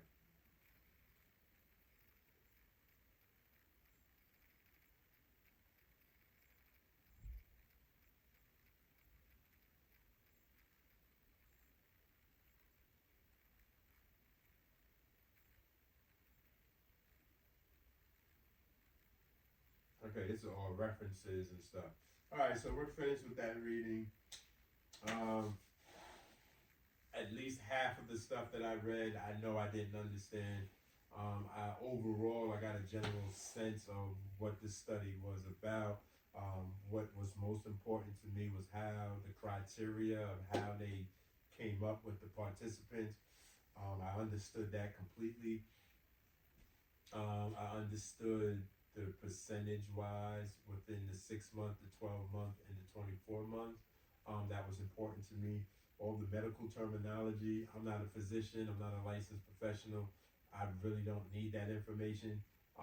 It was, I mean, good to read because some of my viewers might understand it, understood what I was reading, and you know, might even comment on there like, "Oh, hey, that meant such and such or whatever." I want to thank you again. I'm about to close this down, wrap this up. I'm hungry. I haven't eaten nothing today. All I had was water this morning. I'm not fasting. I'm regular diet, and I haven't eaten. I am hungry. See if type of fruit got in the kitchen or something to start my day off with. Um, a little sidebar. I always encourage. When I was young. Breakfast was a big thing for me. Breakfast foods. I love breakfast foods growing up. Um, now that I'm older, I like to do my best to start my day with like a piece of whole fruit. Um, really get the digestive system working more properly and just be more functional and be easier for my digestive system to do its function, um, to work performance and have it at a adequate level. Um, yes, I'm gonna figure something out. I don't know what I'm having for dinner. But no, yeah, cross bridges when I get there. Again, I want to thank all my subscribers. I want to thank all my viewers who are checking me out. I want to say I thank you for your time, and more importantly, I thank you for your patience. If you're watching my whole content, I know my content started out like an hour up to 2 hours. I think I got one that's like 3 hours. This one might end up being close to 3 hours long, and if you spending time watching all of this, thank you. I appreciate you. I will be breaking down some of this footage for those who don't have the patience and just want to see me doing the exercises to help them inspire themselves to exercise. Again, remember to my new viewers, I am not a licensed professional. So please do not do any of the exercises you see me doing unless you've already been instructed by your physician or licensed professional. Um, Snoop is over there. He resting right now. So that is pretty much it. I will say have a blessed day. I needed this icing. I didn't ice at all yesterday, so yeah, I needed this icing. And I'm going to be icing later tonight. Honestly, I might even come back just to top jump, being that I haven't seen y'all in 2 days. Oh man, you not gonna believe this. I'm gonna be here for a little bit. I never turned on my top. Alright, so I'm going to sit here for a little bit and get the top part. The back of my knee is really cold. I'm not gonna waste this ice, so let me.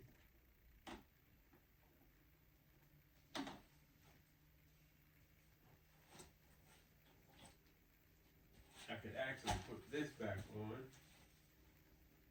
This can go in the freezer.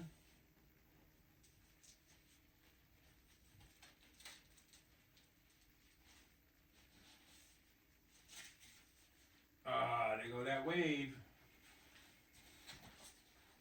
Love that wave. I was so caught up in reading and ending that I didn't even realize I never turned the ice machine on. I'm not gonna waste this ice. Somebody gave me a great idea of what I could do instead of buying all this ice. I'm gonna get some bottled waters and fill them up with water and keep them in there and drop the water, the little water bottles inside there, and that'll keep the water cold. Yeah, I'm gonna start doing that.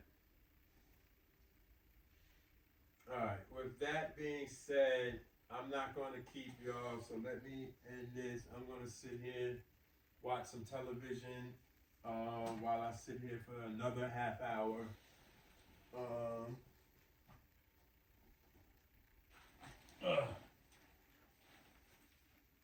So I just want to say peace and blessings to you all, and I'll see you tomorrow.